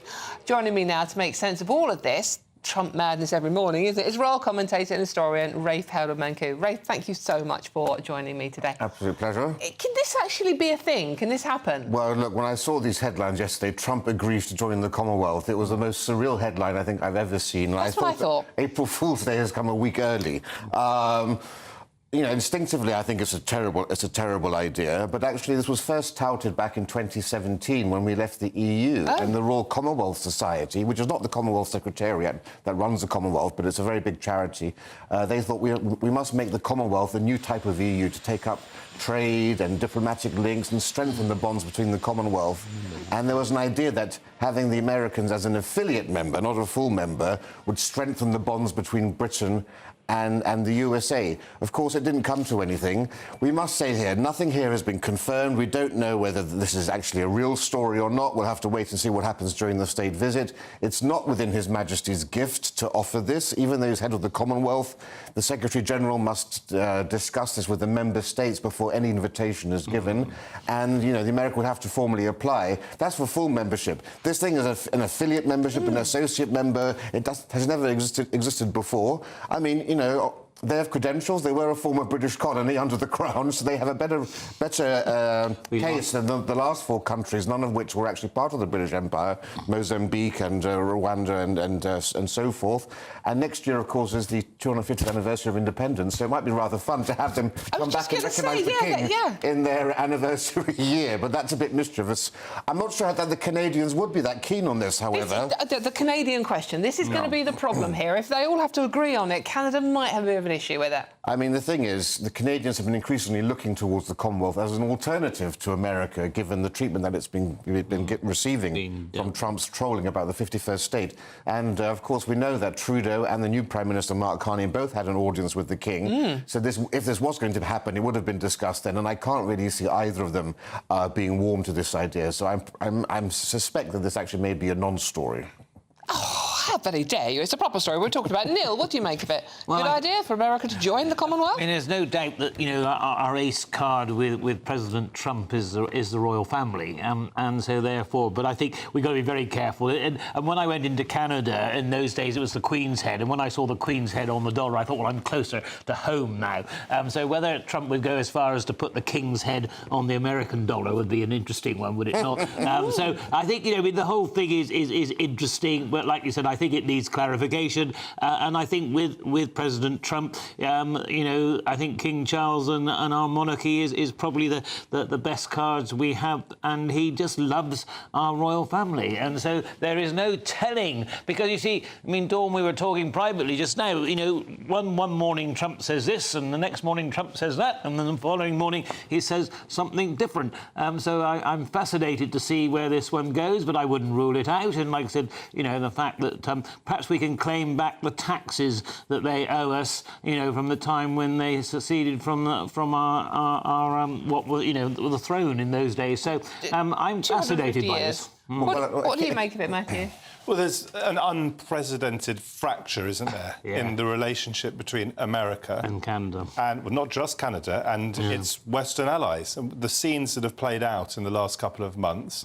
I think even those of us who are horrified at the prospect of a second Trump presidency would not have predicted.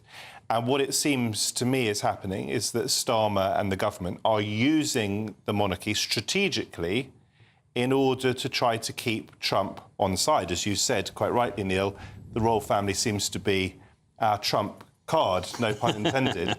And some might say, well, the royal family should be outside of politics. But of course, we've used state visits to flatter world leaders decade after decade after decade. So it's just the extent of how the royal family is being used at the moment, I think, that is different. And what it reminds us of is that the President of the United States suffers, it seems, from an undiagnosed but extreme version of narcissistic personality disorder, where it is incumbent on us to try to flatter him as some sort of man-child. Yeah, but the Commonwealth isn't in the King's gift. No. It's not in Britain's gift, and you mustn't confuse. That's right, because all the members of the Commonwealth would have to agree. 56 independent member states. Look, China is actually attacking the Commonwealth in many ways. It forced Barbados to become a republic without a referendum. So Nigel Farage is very keen on America joining it to be a bulwark against the Chinese. But I think America's history, its culture, its style, its way of doing things is not the Commonwealth style, definitely not the Commonwealth realm style. It's a very different type of politics. He would increasingly politicise it, let alone dominate the Commonwealth Games. Oh, of course, we'd lose everything. Rafe Howden-Manco, thank you so much for joining me. Thank you so much, Matthew Stadland. Thank you so much, Neil Parish. And most importantly, thank you for joining me. OK, don't go anywhere, though. But plenty more coming up today. In just a moment, it's Fiery Debate with Nana Akua. And at 6 o'clock, it's Saturday 5. You can catch up on the show by going to our website, gbnews.com. I'll see you tomorrow for lunch. But first, here's the weather.